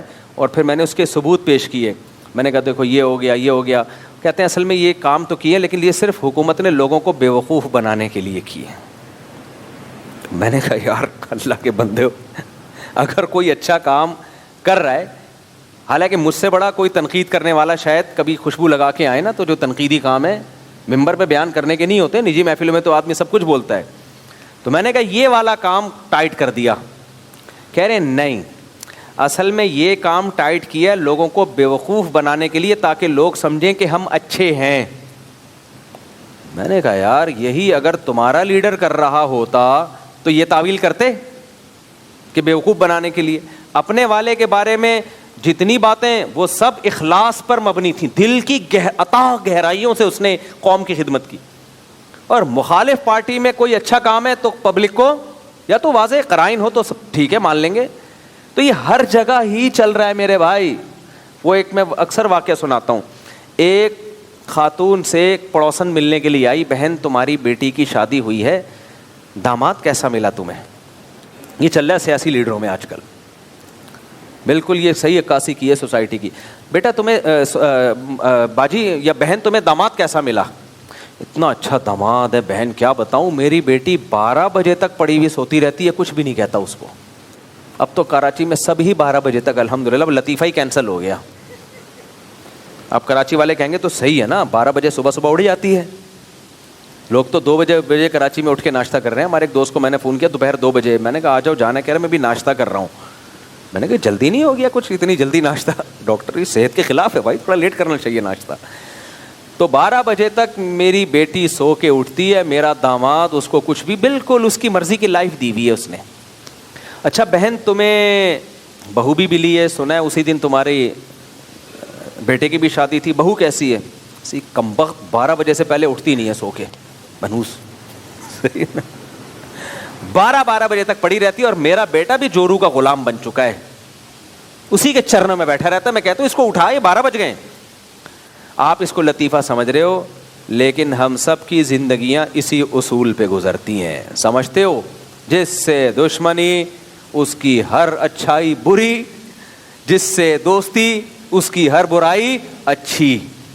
تو یہ خرابی باہر کی نہیں ہے, یہ اصل میں ٹیکنیکل فالٹ کہاں کا ہے؟ گاڑی میں آواز آ رہی ہوتی ہے نا, آپ کوئی بیوقوف آواز کو بند کرنے کی کوشش کریں تو ایسے الارم, آپ گھڑی کا الارم بج رہا ہو اور آپ الارم کے اوپر بیٹھ جاؤ, الارم بند ہوگا؟ ہیں تکیہ رکھ دو, بند ہوگا بھائی. اس کا بٹن آف کرنا پڑے گا, جہاں سے بج رہا ہے وہاں سے ٹھیک کرو اس کو. تو تو ایسے ہی میرے بھائی یہ جو برائیاں ہو رہی ہیں نا, وہ والا اس کی ہر اچھائی بھی بری اور اس کی ہر برائی بھی, اپنے والے کی ہر برائی بھی اچھی. یہ اندر کا ٹیکنیکل فالٹ ہے. اب گاڑی بج رہی ہے تو میکینک کیا کہتا ہے, بھائی آواز آ کہاں سے رہی ہے؟ اب میکینک نے کیا, بج رہی ہے تو آپ کیا کرو, بجائے اس کی آواز ہے نا, آواز وہ آپ کے کانوں میں اس نے وہ لگا دیا, اب نہیں بج رہی. چیک کریں کیا کہتے ہیں, ایئرپورٹ کہتے ہیں اس کو میرا خیال ہے. میں جب سوتا ہوں نا, آپ عجیب میرے سونے کا منظر ہے, میرے ساتھ دوست بہت پھر حیران ہوتے ہیں. میں 2 پنکھے چلاتا ہوں سونے سے پہلے. کینیڈا سے میں ایک مشین لے کر آیا. ہوتا یہ تھا کہ کینیڈا وغیرہ تو سرد ممالک ہیں, جاپان بھی ٹھنڈا ملک ہے, پنکھے نہیں چل رہے ہوتے. اب پنکھے نہ چلنے سے ہوتا یہ ہے کہ ہم جب سو رہے ہیں تو آواز آ رہی ہے. اب میرے ساتھ دوست سو رہا ہے, اس کے خراٹے لے رہا ہے. اب میں اگر میزبان سے بولوں مجھے الگ کمرہ لے کے دو, ان کا خرچہ بلا وجہ کا ڈبل. 2 بندے ہیں تو یار ایک ادھر سوئے گا ایک ادھر سوئے گا, اس بیڈ پہ سوئے گا, وہ خراٹے لے رہا ہے. اتنی بڑی ٹینشن میرے لیے سفروں میں, کوئی خراٹے لے رہا ہے, کوئی دیر سے سو رہا ہے, اس کو نیند نہیں آ رہی. جاپان میں جن کے گھر میں ٹھہرا تھا ان کو میں نے کہا ہوٹل چھوڑو یار, آپ کے گھر میں یہ کمرہ دے دو. اب میں وہاں ہوں تو ان کے بچوں کی آواز, تو مجھے نیند ہی نہیں آ رہی, میرے ساتھ مسائل کھڑے ہو گئے. اس کا ایک ٹیکنیکل حل نکالا میں نے. پھر ہم سفر میں اکٹھے گئے, ہمارے کچھ دوست تھے کے پی کے وغیرہ 2-4 سال پہلے, تو ہمارے ایک پٹھان دوست ہے, میرے بڑے جگری دوست ہیں, انہوں نے مجھے حل بتایا. میں نے کہا کیا حل ہے؟ انہوں نے کہا کہ یوٹیوب پہ پنکھا چلانے کی ویڈیو لگا دو. میں جہاں جاتا تھا نا تیز پنکھا چلاتا تھا, سردی ہے تو کمبل لے کے سو جاتا تھا, پنکھے کی آواز میں بہت ساری آوازیں دب جاتی ہیں. تو میں نے کہا اب یہاں تو پنکھا بھی نہیں ہے. انہوں نے کہا یوٹیوب پہ پنکھا چلاؤ. یوٹیوب پہ میں گیا تو بہت سارے پنکھوں کی آوازیں, بالکل وہی آواز ہوتی ہے جو ہمارے پنکھے کی. میں نے کہا یار دماغ تو یہ کہے گا کہ یہ اوریجنل نہیں ہے پنکھا. مجھے پنکھے میں اچھی نیند آتی ہے. کچھ لوگوں کو پنکھے کے ساؤنڈ سے محبت ہوتی ہے, ان میں بھی ہوں. ڑنگ ڑنگ ڑنگ ڑنگ ڑنگ چل رہا ہوتا ہے نا, بڑا مزہ آتا ہے یار. اور پنکھا جتنا پرانا ہو نا اتنی اچھی نیند آتی ہے, کیونکہ ڑنگ ڑنگ ڑنگ ڑنگ ڑنگ ایسے چل رہا ہوتا ہے. ایک جگہ تو میں گاؤں میں بیٹھا ہوا تھا, انہوں نے ایک پیڈسٹل فین لا کے رکھا. مجھے لگ رہا تھا ان کی نانی کی جہیز کا ہے یہ, کسی کو کیا پتا کس کی بات ہو رہی ہے, غیبت نہیں ہو. پرانا سا پنکھا نا, میں اس کے نیچے, مجھے لگا کہ یہ گر جائے گا. وہ پیڈسٹل فین نہیں ہوتے ڈنڈے والے, اب وہ یوں ہل بھی رہا ہے. میں نے کہا بھائی یہ گرے گا. وہ کہہ رہے نہیں گرے گا, یہ ہماری بہت پرانا ہے. میں نے کہا یہ بتا رہا ہے کہ میں گرنے والا ہوں, اور آپ حیران ہو گئے گر گیا. تو شکر ہے میں نیچے قریب میں لیٹا ہوا نہیں تھا, میں بھی بات کر رہا ہوں اور وہ گر گیا. تو لیکن وہ رنگ رنگ کے اپنا ایک بالکل, اگر خاموشی ہو نا نیند نہیں آتی انسان کو اس میں. میری ہے, ہر آدمی کا اپنا اصول ہوتا ہے. ٹرین میں کتنی اچھی نیند آتی ہے, ٹھکا ٹھک ٹھکا ٹھک ٹھک, اسی کو آدمی عادی ہو جاتا ہے نا ٹھکا ٹھک سن سن کے. جہاز میں کتنا شور ہوتا ہے لیکن لوگ سو رہے ہوتے ہیں. شور اگر کنٹینیوسلی ایک ہی فریکوینسی کے ساتھ ہو نا تو وہ لوری بن جاتا ہے, وہ پھر شور نہیں رہتا. ہاں ایک دم سے کوئی چھینک رہا ہے آ کر کے, اور کوئی ناک صاف کر رہا ہے, کوئی خراٹ, پھر نہیں نیند آتی انسان کو. تو جو میرے دوست تھے خراٹے والے, ان کو بھی میں کہتا تھا کنٹینیوسلی اگر ایک ہی فریکوینسی کے ساتھ آپ خراٹے لو نا تو میں سو جاؤں گا, لیکن تمہاری فریکوینسی کیا ہوتی ہے یار, تھوڑی دیر کے بعد چینج. کبھی ناک سے آواز نکال رہے ہو وہ الگ فریکوینسی کے ساتھ ایک دم گلے میں آ جاؤ گے, اندر جانے کی فریکوینسی الگ ہے, باہر نکالنے کی الگ ہے. تو یہ نہیں ہوتا بھائی, یہ برداشت نہیں ہو رہا. ایک فریکوینسی کے ساتھ اگر کنٹینیوسلی خراٹے لو, پھر چپ نہیں ہونا, پھر چپ ہو کے دوبارہ خراٹے مارو گے, پھر نیند خراب ہوگی. لیکن وہ اس پہ عمل نہیں کرتے, اس لیے تو اس کا